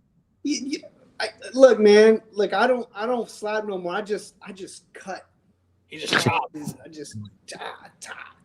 But yo, Jaden, have you seen the clip of Bull slapping that kid? Yes, I seen the clip of him slapping that kid. I think maybe while we're sitting there talking, Jake should pull up the clip if there's on YouTube or something like that of not only the Bull slapping that kid, but I would love to see that punch with Jack Dane getting the shit knocked, the crap knocked out of him. Well, I can't. You're going to see that tomorrow. I can't put the NWA footage up here because I don't want any trouble with them. But I'm going to real quick talk about the next segment and let you guys talk about it. And while you're talking about it, I'll look for that clip. But it was Mayweather versus Mims. This was a match of jobbers. No, bad booking, dumb booking. This doesn't make sense. Like in any match, a trainer versus student has always been like a kind of like a rite of passage. Like if you beat your trainer, like that's a good thing. And you're stepping in the ring with somebody that you know is going to push you to be your best. That's what this match should have been. But for some other reason, Mims had a different set of values, and he did not want to be manipulated by Jack Stain. And he wanted to not fight his master or his teacher or whatever, excuse me. And it just didn't make any sense. Like this was dumb booking. And so the match ended up Mayweather winning by countout. And was probably the worst match I've ever seen. And that's including the socially distanced match between Kenzie Page and Taryn Terrell. So now, with that being said, you guys talk amongst yourselves. I'll be back in a minute. Oh, good. Jay's gone. Let's talk crap about him since he's gone. Well, we always do. Well, we talk crap about him when he's there. That is true. I do want to talk about this match for a second. Unfortunately for Jay, it's not going to be a lengthy thing. But what the hell? I mean, I've watched David Flair wrestle, okay? I mean, I've watched, Impact back when it was TNA.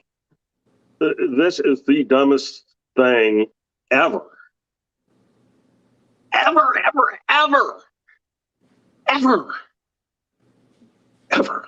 Yeah, it was really stupid.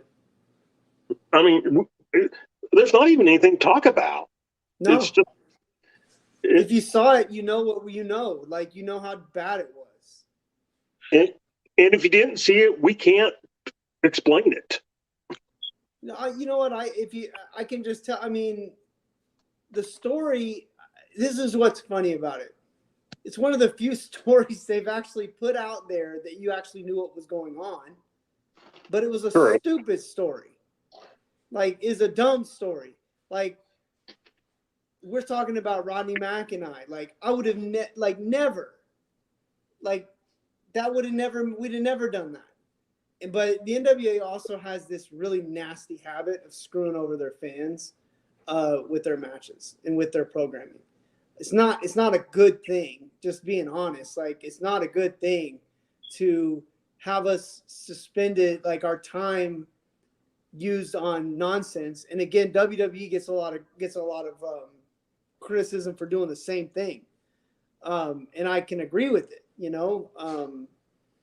it's just never a good idea to like put people, like have us watching and then put something like that out there that it's just really dumb. It doesn't make sense. That could have been done so much different, we have a feeling Crimson was probably going to win the match anyways. So why not just have a good match? Like, give us some good content on the show. It was like awkward and uncomfortable. That is so true. I mean, you just I mean, I didn't know how to react. Yeah. Ron Gibson goes, DKM's going to cry. And it's like, no, it's just, Maybe throw up. Yes, maybe. But I was so stunned. And it's funny you talked about you and Rodney, because that's actually what I thought about. I just thought, I go, if Kevin had done something like this to Rodney would have beat him so bad. Right. That we would have been talking about the late Kevin Frazier. Well, it made Mims look bad. It actually made Mayweather look bad. It made him look like he trained a stupid student. Like, that's your student out there. Like, that looks bad. It just, I'm not sure sometimes where these bootleg ideas come from. I do know this, I'm going to call it very indie. And Jaden, I know you run an indie show. This is not a knock on you at all. You know what I mean by this too. There's a way to run an indie show that it's awesome, but there's also those shows that you're just like, oh my God. And that's what I mean. It's like, it's just so indie. Like, you got a nationally watched program, and you're trying to at least position yourself as like a second or third tier company in terms of the wrestling pecking order. And, you're going to have your talent pilfered, or whatever the word I'm looking for, but taken, because you can't pay. But the least you can do is put out a product that's really good. And, that's what a lot of the companies in the same tier as NWA, using like an ECW, be great. A great example. But companies that get their talent pilfered, that doesn't mean you have to have bad booking and bad matches.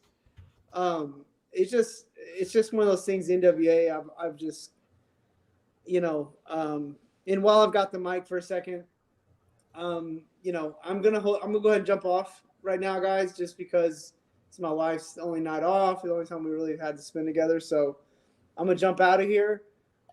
Say my goodbyes. Tonight, the chat made my night. No offense, fellas, but the chat was off the chain tonight, to quote my trainer. Love you guys. I'll be back next week. Talk some more NWA. If you want to follow me on social, it's Kevin Lee Frazier. That's what I got. Good night, guys. Love all you guys. I'll see y'all next week. Kev, before you go. Okay. If you still have that link on your phone, send it to me, because I can't find it. Okay, I'll have to scroll through and find it, and maybe we can laugh about it next week. All right. Yeah, you know what? Next week we're all going to watch. We're going to watch a pimp hand in action. All right, that's your hook for next week. All right. Good night, guys. All right. Well, that's Kevin. Hey, Who was that? all right. So now we can say swear words. Just kidding.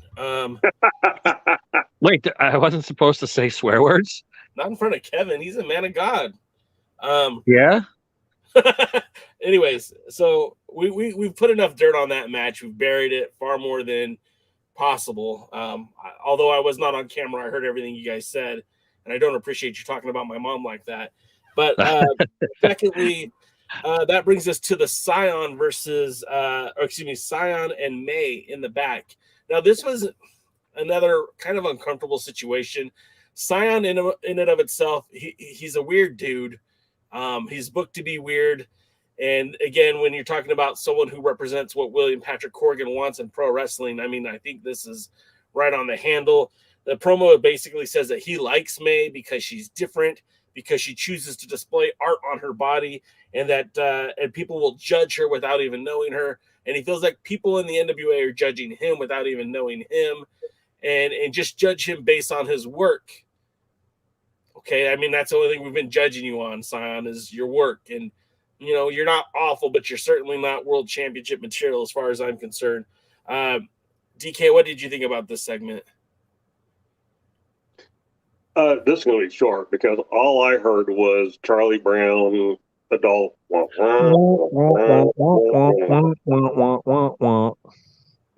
all I heard. So we can move to the next spot. Great. Next, we get this actually was a refreshing, considering who's involved. I thought this wasn't going to be very good, but the actual in-ring action of the Rude Dudes versus the Dirty Sexy Boys, the DSB, was actually entertaining. this was what you would want in a tag team match. It was pretty competitive, a lot of back and forth. The finish saw the Dirty Dingo give a leg drop off the top rope on Stanley to Dirty get the Dingo? Huh? Dirty Dingo? Sorry, Dingo. Sorry, Dingo. A dingo ain't my baby. We could have the Dirty Dingo versus the Fabulous Kangaroo someday. Tie me kangaroo down, Spolt. And for people that want to know why I give Jay such a hard time when he mispronounces names, it's because he used to give Jade and I such a hard time on our spelling when we were in Messenger. He was always correcting us. So this is my way to get even. Well, and the funny thing is one time, exactly one time, I put an N in the name Cahagas, and Jaden has never let me forget that. One time, as in one entire 3-year period, maybe? Cahangas? No. Cahangas. So anyways, getting back to the Rude Dudes versus the DSBs, I thought this was a pretty good match. This is what I'd want in a tag team match. It wasn't for any like a notoriety. It wasn't like a number one contendership. It's just a match. DK, what did you think about it? It was my favorite match on the show, which kind of like you, I was surprised in the sense that I wasn't expecting it to be. And, there were 4 semi-talented guys in there. Boy. Not in love with El Rudo. I think Jamie Stanley's could use a little bit of improvement. But Dango, for the first time, I thought, actually looked good in the NWA ring. And I've always liked Jay the God. And so I thought overall, you nailed it. Fun. That's the word for the match. It was fun. I enjoyed it. He blacked out again. So yeah, battery died. I'm still here. Don't worry. So, Jay, what happened next? Real quick, I have a question for you both. I understand JTG and Dirty Dango, or as the Mr. J calls him, the Dirty Dingo. A Dirty Dingo. Your Australian accent needs a little work there, mate. Right. But who are the Rude Dudes? What are their names? Jamie Stanley and Sam Rudo. Sam Rudo, also known as Sam Adonis in the world of Lucha Libre, also the brother of Sterling James Keenan in the NWA, now more commonly known as Corey Graves in the WWE. Okay. I actually am familiar with his work, and I didn't know that was his name, but I do understand. He actually isn't horrible. I mean, he's actually, a good pickup, I think, if they know how to work him. So the match doesn't surprise me based on the talent in there. Both JTG and Mr. Dango are tag team specialists. While they've been with different partners, they've kind of made their names in the tag team scene. So that actually sounds like something that, I guess listening to who's involved in the match, I probably wouldn't have been surprised. No, and we said earlier in the show how we were looking for a different role for Velvet, because although we don't want Velvet to leave the show, I think the consensus is we wouldn't mind her leaving the booth, and I think her managing the JTG and Dirty Dango, I think that would be a perfect solution to all of our problems. She could be the manager. She can cut the weird promos. She loves those guys. And it would save us all some bad announcing from the commentary. So moving right along, if that's okay with everyone else, is Aaron Stevens at the booth. Now, if you remember Aaron Stevens from the first season of NWA Power, this is more like that. It's a little different, but it's more like that. And he was up at the promo declaring that war is coming. And he got into a nice little back and forth with the audience. Typical Aaron Stevens, working the crowd enjoying it. This is a much more preferred version of Aaron Stevens as opposed to the baby face. It just didn't work before, but this was a lot more entertaining. Nothing was really said, but it wasn't awful. DK, what did you think about this segment? I kind of like the tag team match. It was more just a fun thing. Yeah, exactly. I mean, not everything has. here's the problem. There's a difference between comedy spots and the stupid goofiness of them that we see in other promotions where they're trying for sitcom type laughter. And, you know, just a guy who's fun to watch and fun to listen to going out and talking. And so, yeah, I mean, I enjoyed it for what it was. Nothing major. Didn't see, what's his name, but I wasn't looking for him. So he wasn't there. Kratos wasn't there. I didn't think he was. So, you know, more of this, less of the other. Next. That brings us to another surprise for me. I'm going to just say it. This might be the first Tyrus match that I actually thought was pretty good. And there was a lot, don't get me wrong, there was a lot of spots in this that were blown in this match. But since the Pope, this is the first match that I thought was pretty decent. It was refreshing, number one, because it wasn't against one of his guys. It wasn't against the Pope. It was against Jaden Rowland, formerly known as Heartthrob Jaden, not to be confused with our Alliance guys, Jaden. And the entire Idol Sports Management, Church Money conglomerate came out, which is, you know, Jordan Clearwater, Black G's, Marche, Rocket. And, you know, they didn't really get involved. It was a straight up TV title match with a 6 minutes and 5 second time limit. And it was competitive. Jaden Rowland, who hadn't done much in the NWA since getting there, really kind of put in some work against Tyrus. Like I said, there were a few blown spots. One of them that really stuck out to me was Jaden had gone for a drop kick to the legs of Tyrus, and Tyrus fell before Jaden was even fully up in the air. And I was like, come on, man, that stuff like that, a better camera angle could have hid that. It was just kind of rough. But, you know, I thought there was more good than bad in this match. And for the first time, I felt like it was a genuine TV title match. DK, what did you think about it? You liked it more than I did, but I had probably more issues with some of the blown spots. But the one you brought up specifically, that was rough. That soured me quite a bit. And I mean, I don't know that there would have been a better camera thing since Tyrus was falling before the guy jumped. I mean, it was just. And look, shit happens. I'm probably over blowing it or whatever. It soured me. I did like that Jaden got some offense in. Not offensive like our Jaden, but some offense in. Our Jaden is always getting his offensive stuff in. Yeah. And so, you know, I'll be honest, and you kind of mentioned this felt like the first time Tyrus actually defended the title. And I know he defended it in that one match with Scion, the no time limit, no DQ or whatever. Yeah. But because it was no time limit and no DQ, that could have been any match, any title match.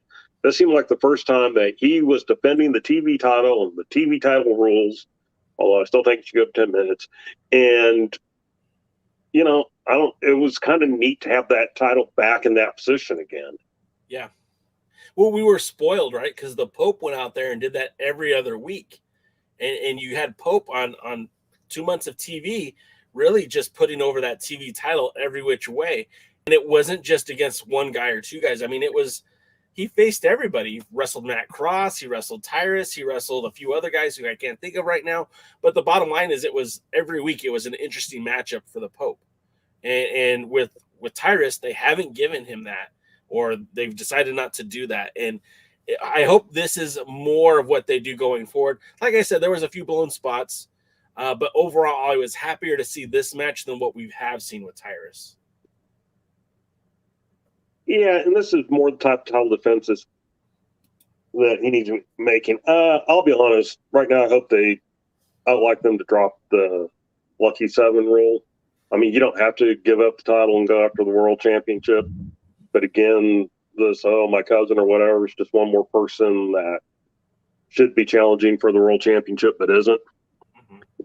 And so You know, I could actually deal with Tyrus defending every other week or even every third week in a match with some of the up and comers.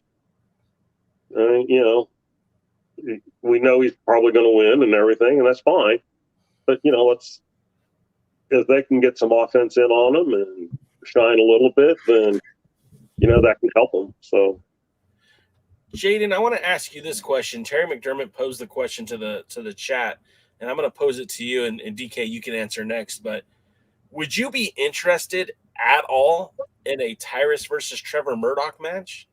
No, because I don't want to see Tyrus at all in the ring. I know Willie Bowen said that he would make a good Rose Day float. That's not true at all. He'd make one of those what are they? Those things they do on the Macy's Day Parade that float in the air. What are those things called? The balloons? The balloon, yeah, the giant balloons. I think they'll make a better one of them. You got Underdog, you got Mario, you got SpongeBob, and you got Tyrus. So I honestly don't want to see Tyrus at all. He's got go away heat with me.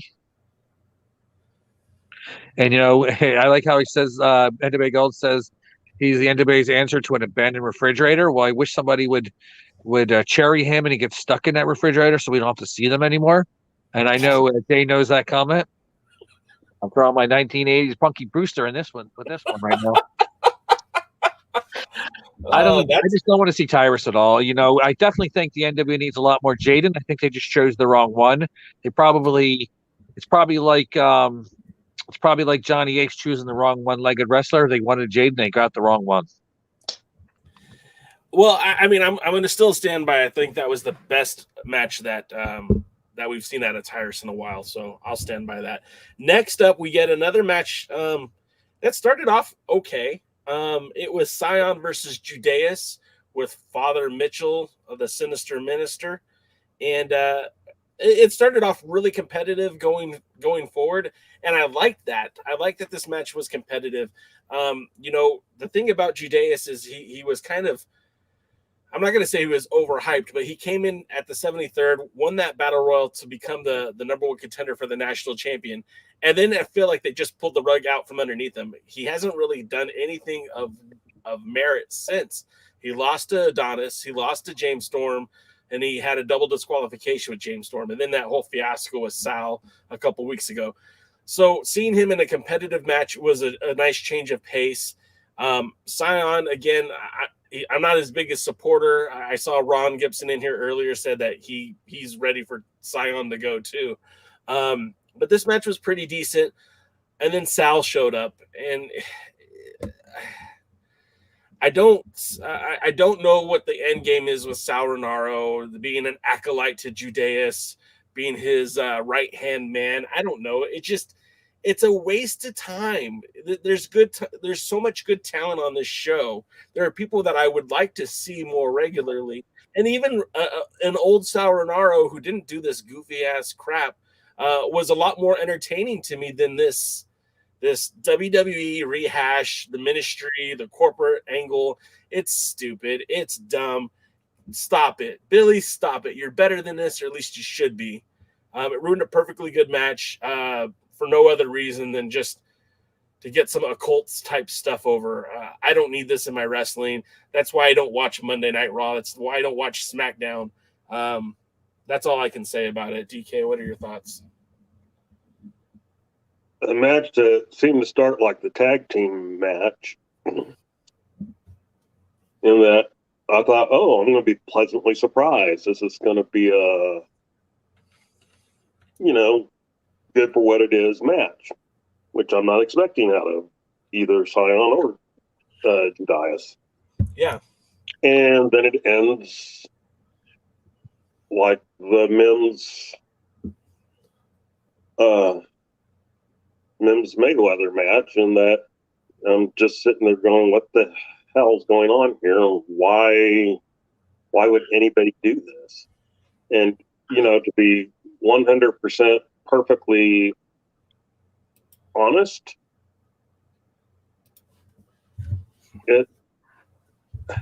if you'd asked me, was this a good week of television or a bad week of television for the NWA, I'd probably tell you bad, and it would probably be this match and the Mims Mayweather thing, because they just were so bad.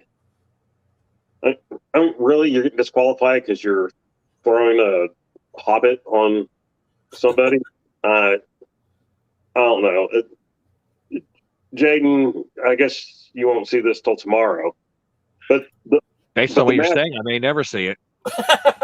Well, if you're smart, but I'm going to give you a spoiler. The match ends when Judeus picks up Sal and throws him at Scion, and so the referee disqualifies Judeus, I guess, because now somebody else has attacked the opponent, or he counted him as a chair, or I don't know what. Well, see, I wish you would give me a spoiler instead of a Scion, because I'd much rather see the spoiler in there than the Scion. But I don't know. It doesn't sound like it's all right. You ever watch a bunch of little kids play, and they come up and they act with each other, and they come up with a bunch of nonsense, but since it's little kids, it's kind of cute. And it's just a bunch of nonsense. They're playing with each other, and they're making up their own storylines and joking around and doing their own scripts and their own movies and everything. And it's kind of cute because they're kids. And then you get to the NWA booking, and they're kind of doing the same exact thing, and it's not really cute at all. That's listening to you guys. That's kind of what I think is happening. I mean, you're not wrong. I'm going to just say you're not wrong. There are some things that the NWA tends to do well, and then there are other things that they don't. And I just someone once said it's like Dr. Heckle and Mr. Hyde with Billy Corgan. Dr. Jekyll and Mr. Hyde. What did I say? I don't know. You threw an in there somewhere like the Hangus. I'm not sure. I'm tired. It's been a long day. Yeah, that's probably it. Dr. Jekyll and Mr. Hyde. Anyway, regardless, it seems like Billy will do something that is a really cool idea and a lot of fun, and it's exciting, and it makes sense. And then he'll do something like this, and it's like, you just had something really good. We just had a tag team match that I had zero expectations for, was pleasantly surprised, thought, wow, what a great tag team match. What a real fun match. And you have another segment with Aaron Stevens being Aaron Stevens. Again, a lot of fun. DK even said DK doesn't like fun, and DK thought that was fun. And then you get this. What? And then you get this, and it's like, who's booking this shit? As a famous former world champion once said, who's booking this shit? Because this was just awful. And let's look at the two things that we said were good. The tag team match, Stevens promo. And how were they different than the rest of this bloody show? Well, I thought the four-way was good too. Well, four-way, I mean. Okay, but it was still good. Parts of it. All right. But look, I mean, again, individual times and segments and taking, ignoring everything else, I'll agree with you. 2 hours and 13 minutes into this podcast, and we still haven't got to the main event of NWA Power. Stay tuned. Nobody cares. We're talking about the good parts right now. And, okay, here was the key. Kiss. The tag team match, the interview were simple. There's no convoluted stories. There was no, dramedy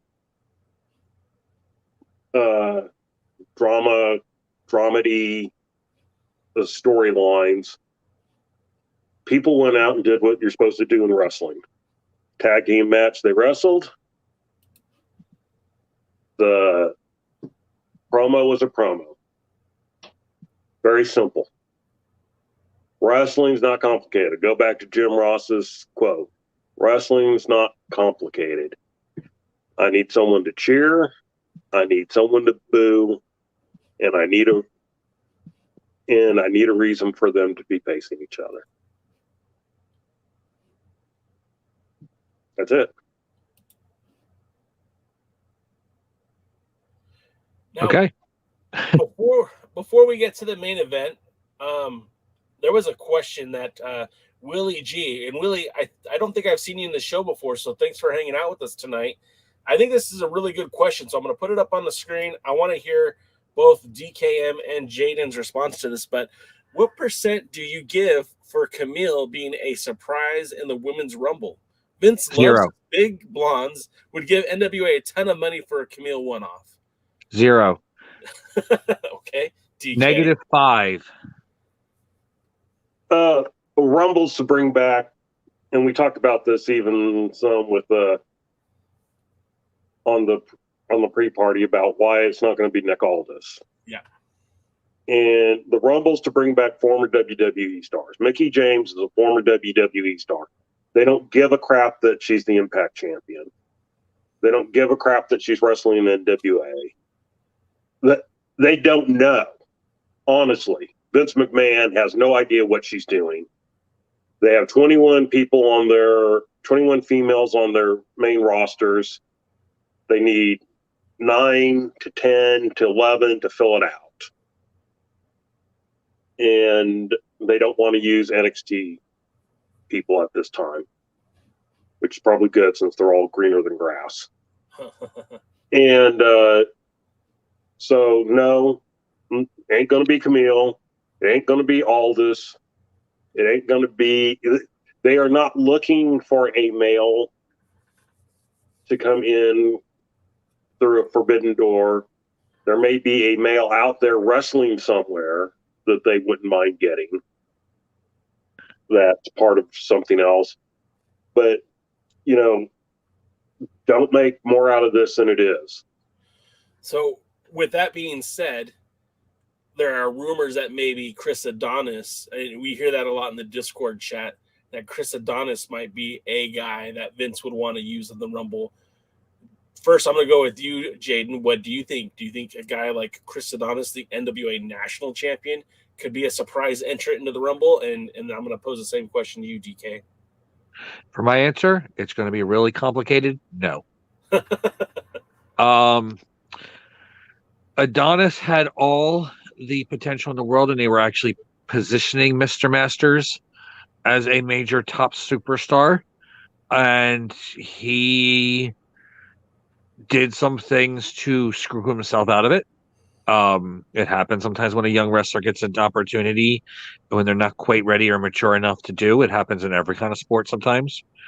And unfortunately, Vince McMahon's might be senile, but when it comes to the things that he doesn't like, he seems to have a long memory for, or maybe even a Swiss cheese memory for. Either way, but I don't think that Chris Masters is going to be one of those wrestlers. If anybody is, and you're probably going to shit yourself to hear this, it would probably be somebody like Chris Jericho, because Vince still likes Chris Jericho and still kind of gets along with Chris Jericho. And yes, Chris Jericho looks like he swallowed the Kool-Aid Man and got the same hairstyle as Rudy Giuliani. But he would be somebody that, as a one-off to the WWE, they'll put him in, he'll do his thing, get a little information, a little pop out there and a little buzz, and then he'll go right back to ruining wrestlers' careers in AEW. Wouldn't it be the first time a Jericho stormed, Capitol Wrestling? I know what you're trying for there, but I don't think that quite worked out there. It was a reach. It was a reach. I'll admit I was reaching for it, but Anyway, DK, your thoughts real quick, and then we'll move to the main event. My thoughts slightly more complicated than Jaden's. Mine is no way. and again, Masters was never that big of a star in WWE. That's not who they're looking for. Jericho, it'll be that type of thing. But if we're going to get an AEW guy, it's more likely going to be Mark Henry or or Paul Wright. You know, MJF. It definitely wouldn't be MJF. No, they would never let MJF anywhere near that. But anyway, if there's any hope for anybody related to the NWA to get in on the men's side, your only hope would be Trevor Murdoch. And quite frankly, I don't think Trevor Murdoch will ever be there as long as Lance Cade has passed. Would you see him coming back as a zombie there, DK? I'm just saying that in Vince's world, Trevor was never a singles guy. He's not going to bring him in that way. If he could have brought in both of them, I could see him doing that. But, you know, sad things happen in life. Lance, unfortunately, has passed away several years ago, and, you know, it's just not likely to happen. And I'll be honest, that would not be surprise me in the least if it's nobody.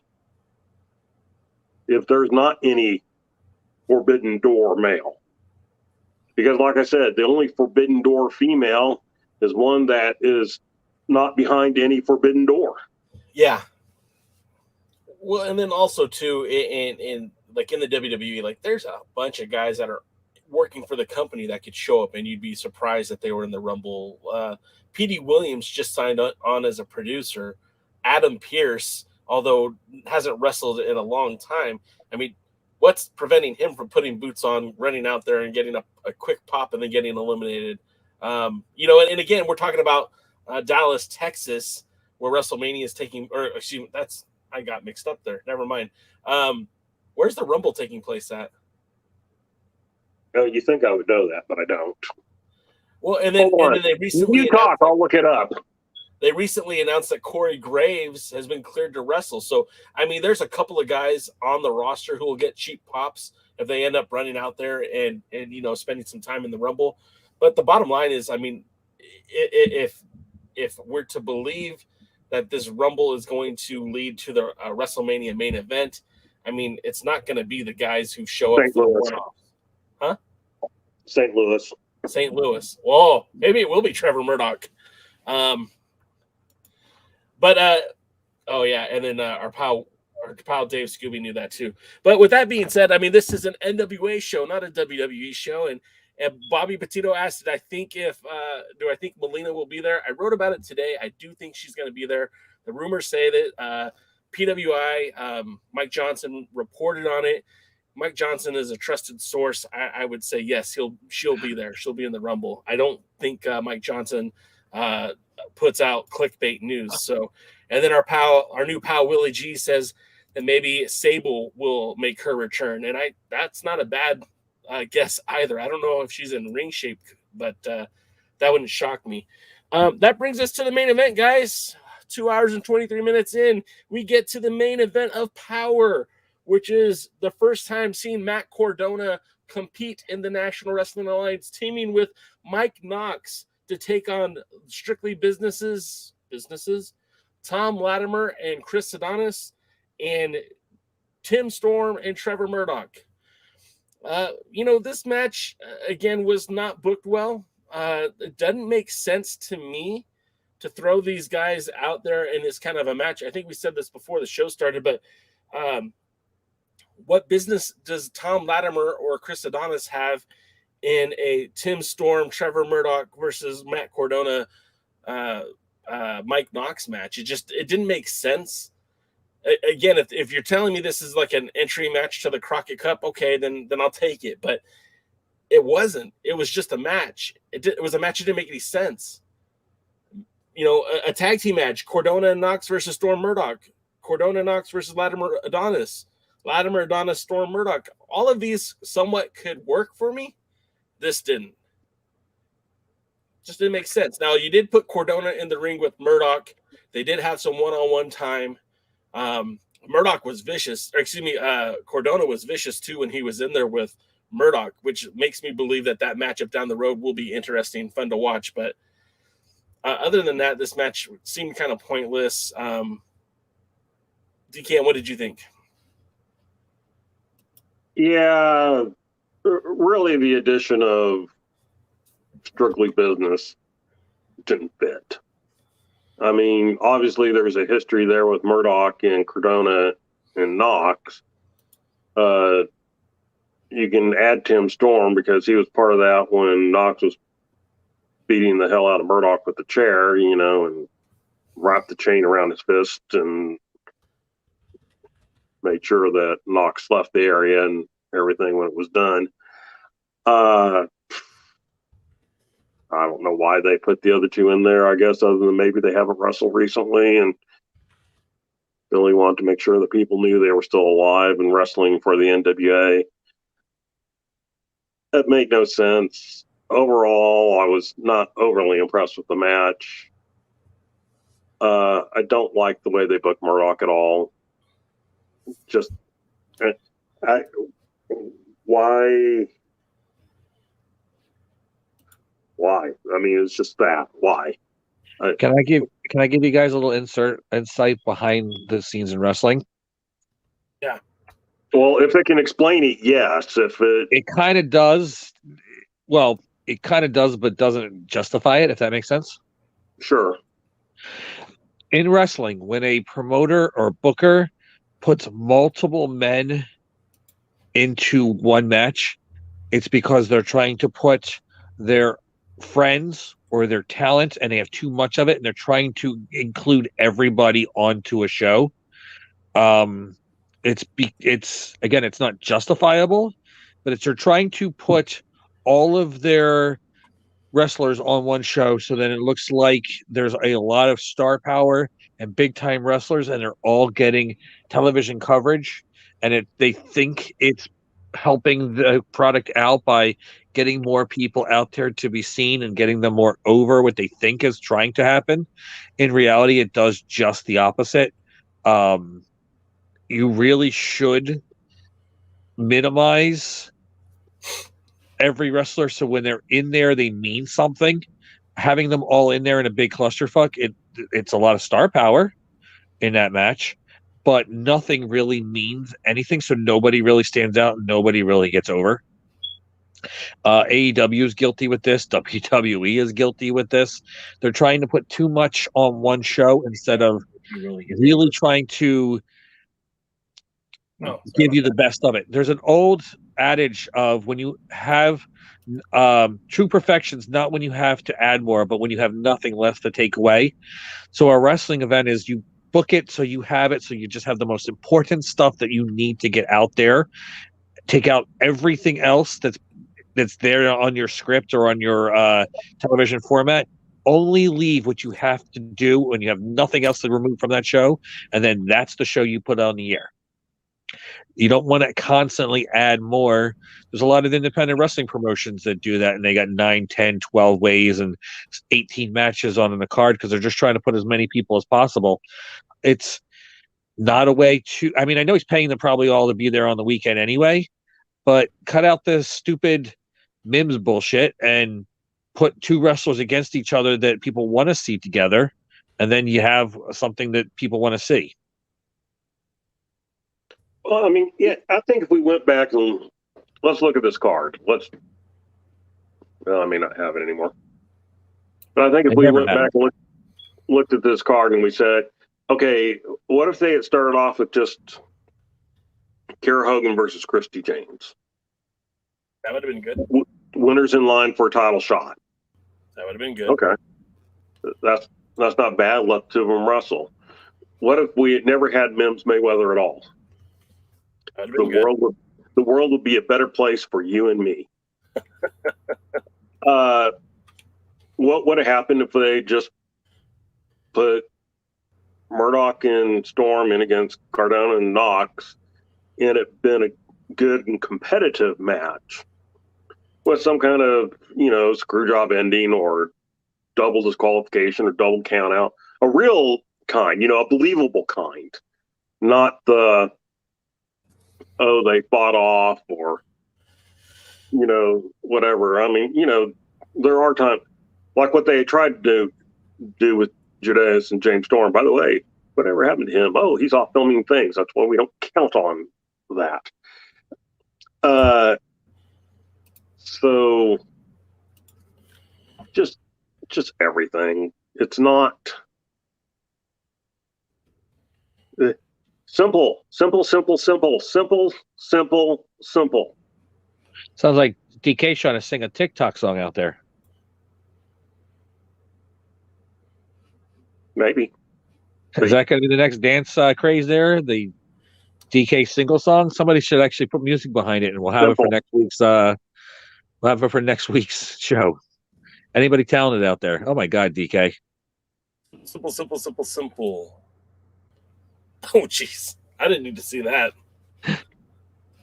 So that's the show, guys. That's it. That was it. That was it. 2.5 hours in.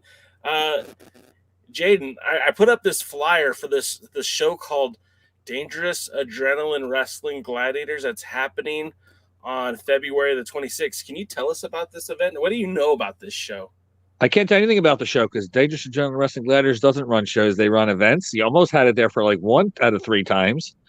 But yes, if you're talking about the Dangerous Adrenaline Wrestling Gladiators event on Saturday night, February 26th at the Max Fit Sports Center, located at 240 Delsey Drive South in beautiful uptown Glassboro, New Jersey, you get to see the greatest dog championship match of all time as former champion Breaker Moran, the man who never lost the championship, goes against current champion Ray Jazz. This is the old dog versus the new dog. This is the future professional wrestling versus what's right now. You get to see 2 guys in a fight for the Dangerous Adrenaline Wrestling Gladiators Heavyweight Championship. You know, the tickets are only $20. This match is worth it alone. You can buy the entire seat, but you're only going to need the edge for this one event. And there's also 3 championship matches. I don't have a clue what they are because I'm not the booker. I am not the matchmaker. I will sure they will be announced soon. But Breaker Moran versus Ray Jazz for the Dangerous Adrenaline Wrestling Gladiators Heavyweight Championship. Doggers really will be marking their territory on Saturday night, February 26th.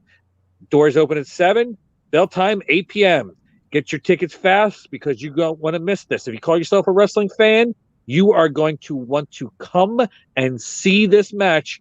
I don't care if you're living in the north, south, east, west, or all the way in the sky or Australia with Mr. Dango. You're going to want to come to see this event. And if anyone wants to check out more about Dangerous Adrenaline Wrestling Gladiators, instead of trying to list all the social media, just go to dogprowrestling.com. That's where you'll find them. All the links to their socials are right there. Mr. DKM, how could folks follow you on the social medias? At DKMFWTX for Twitter.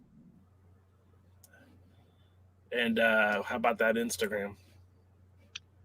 I think it's the same thing. And well, that's going to do it for us. Again, if you enjoyed this podcast, please give us a thumbs up. The algorithm does help. We are up to 855 subscribers, and that's pretty crazy considering where we were just a year ago. And when we get to 1,000, somebody's going to win that title. And not in a wrestling match. No. Our pal NWA Gold is going to be shipping that title belt to one lucky viewer. And that's a beautiful looking belt. I'm jealous that I can't win, but you can. So make sure that you subscribe. And if you do like the show, please share it on social media. Help us get more of a community here. Every Thursday we're here talking to you guys. Every Tuesday we're here talking with you guys. And we just are trying to help create this community with that is a critical thinking, and it can appreciate the NWA for what it is and can still hope for that the NWA to be better. So with that being said, we'll see you guys on Tuesday as part of the pre-party. But until next time, we will see you at the matches. We thank you for tuning into the Alliance Blog Podcast, a presentation of alliance-wrestling.com. We genuinely appreciate your support. Would you consider subscribing so you won't miss any future episodes? We'd also like to remind you that we do a live stream every Tuesday, 5 p.m. Eastern, 2 p.m. Pacific on YouTube at The Alliance Blog. And you can follow us on Facebook, Instagram, Twitter, Tumblr, TikTok, and Twitch. Until next time, we are The Alliance.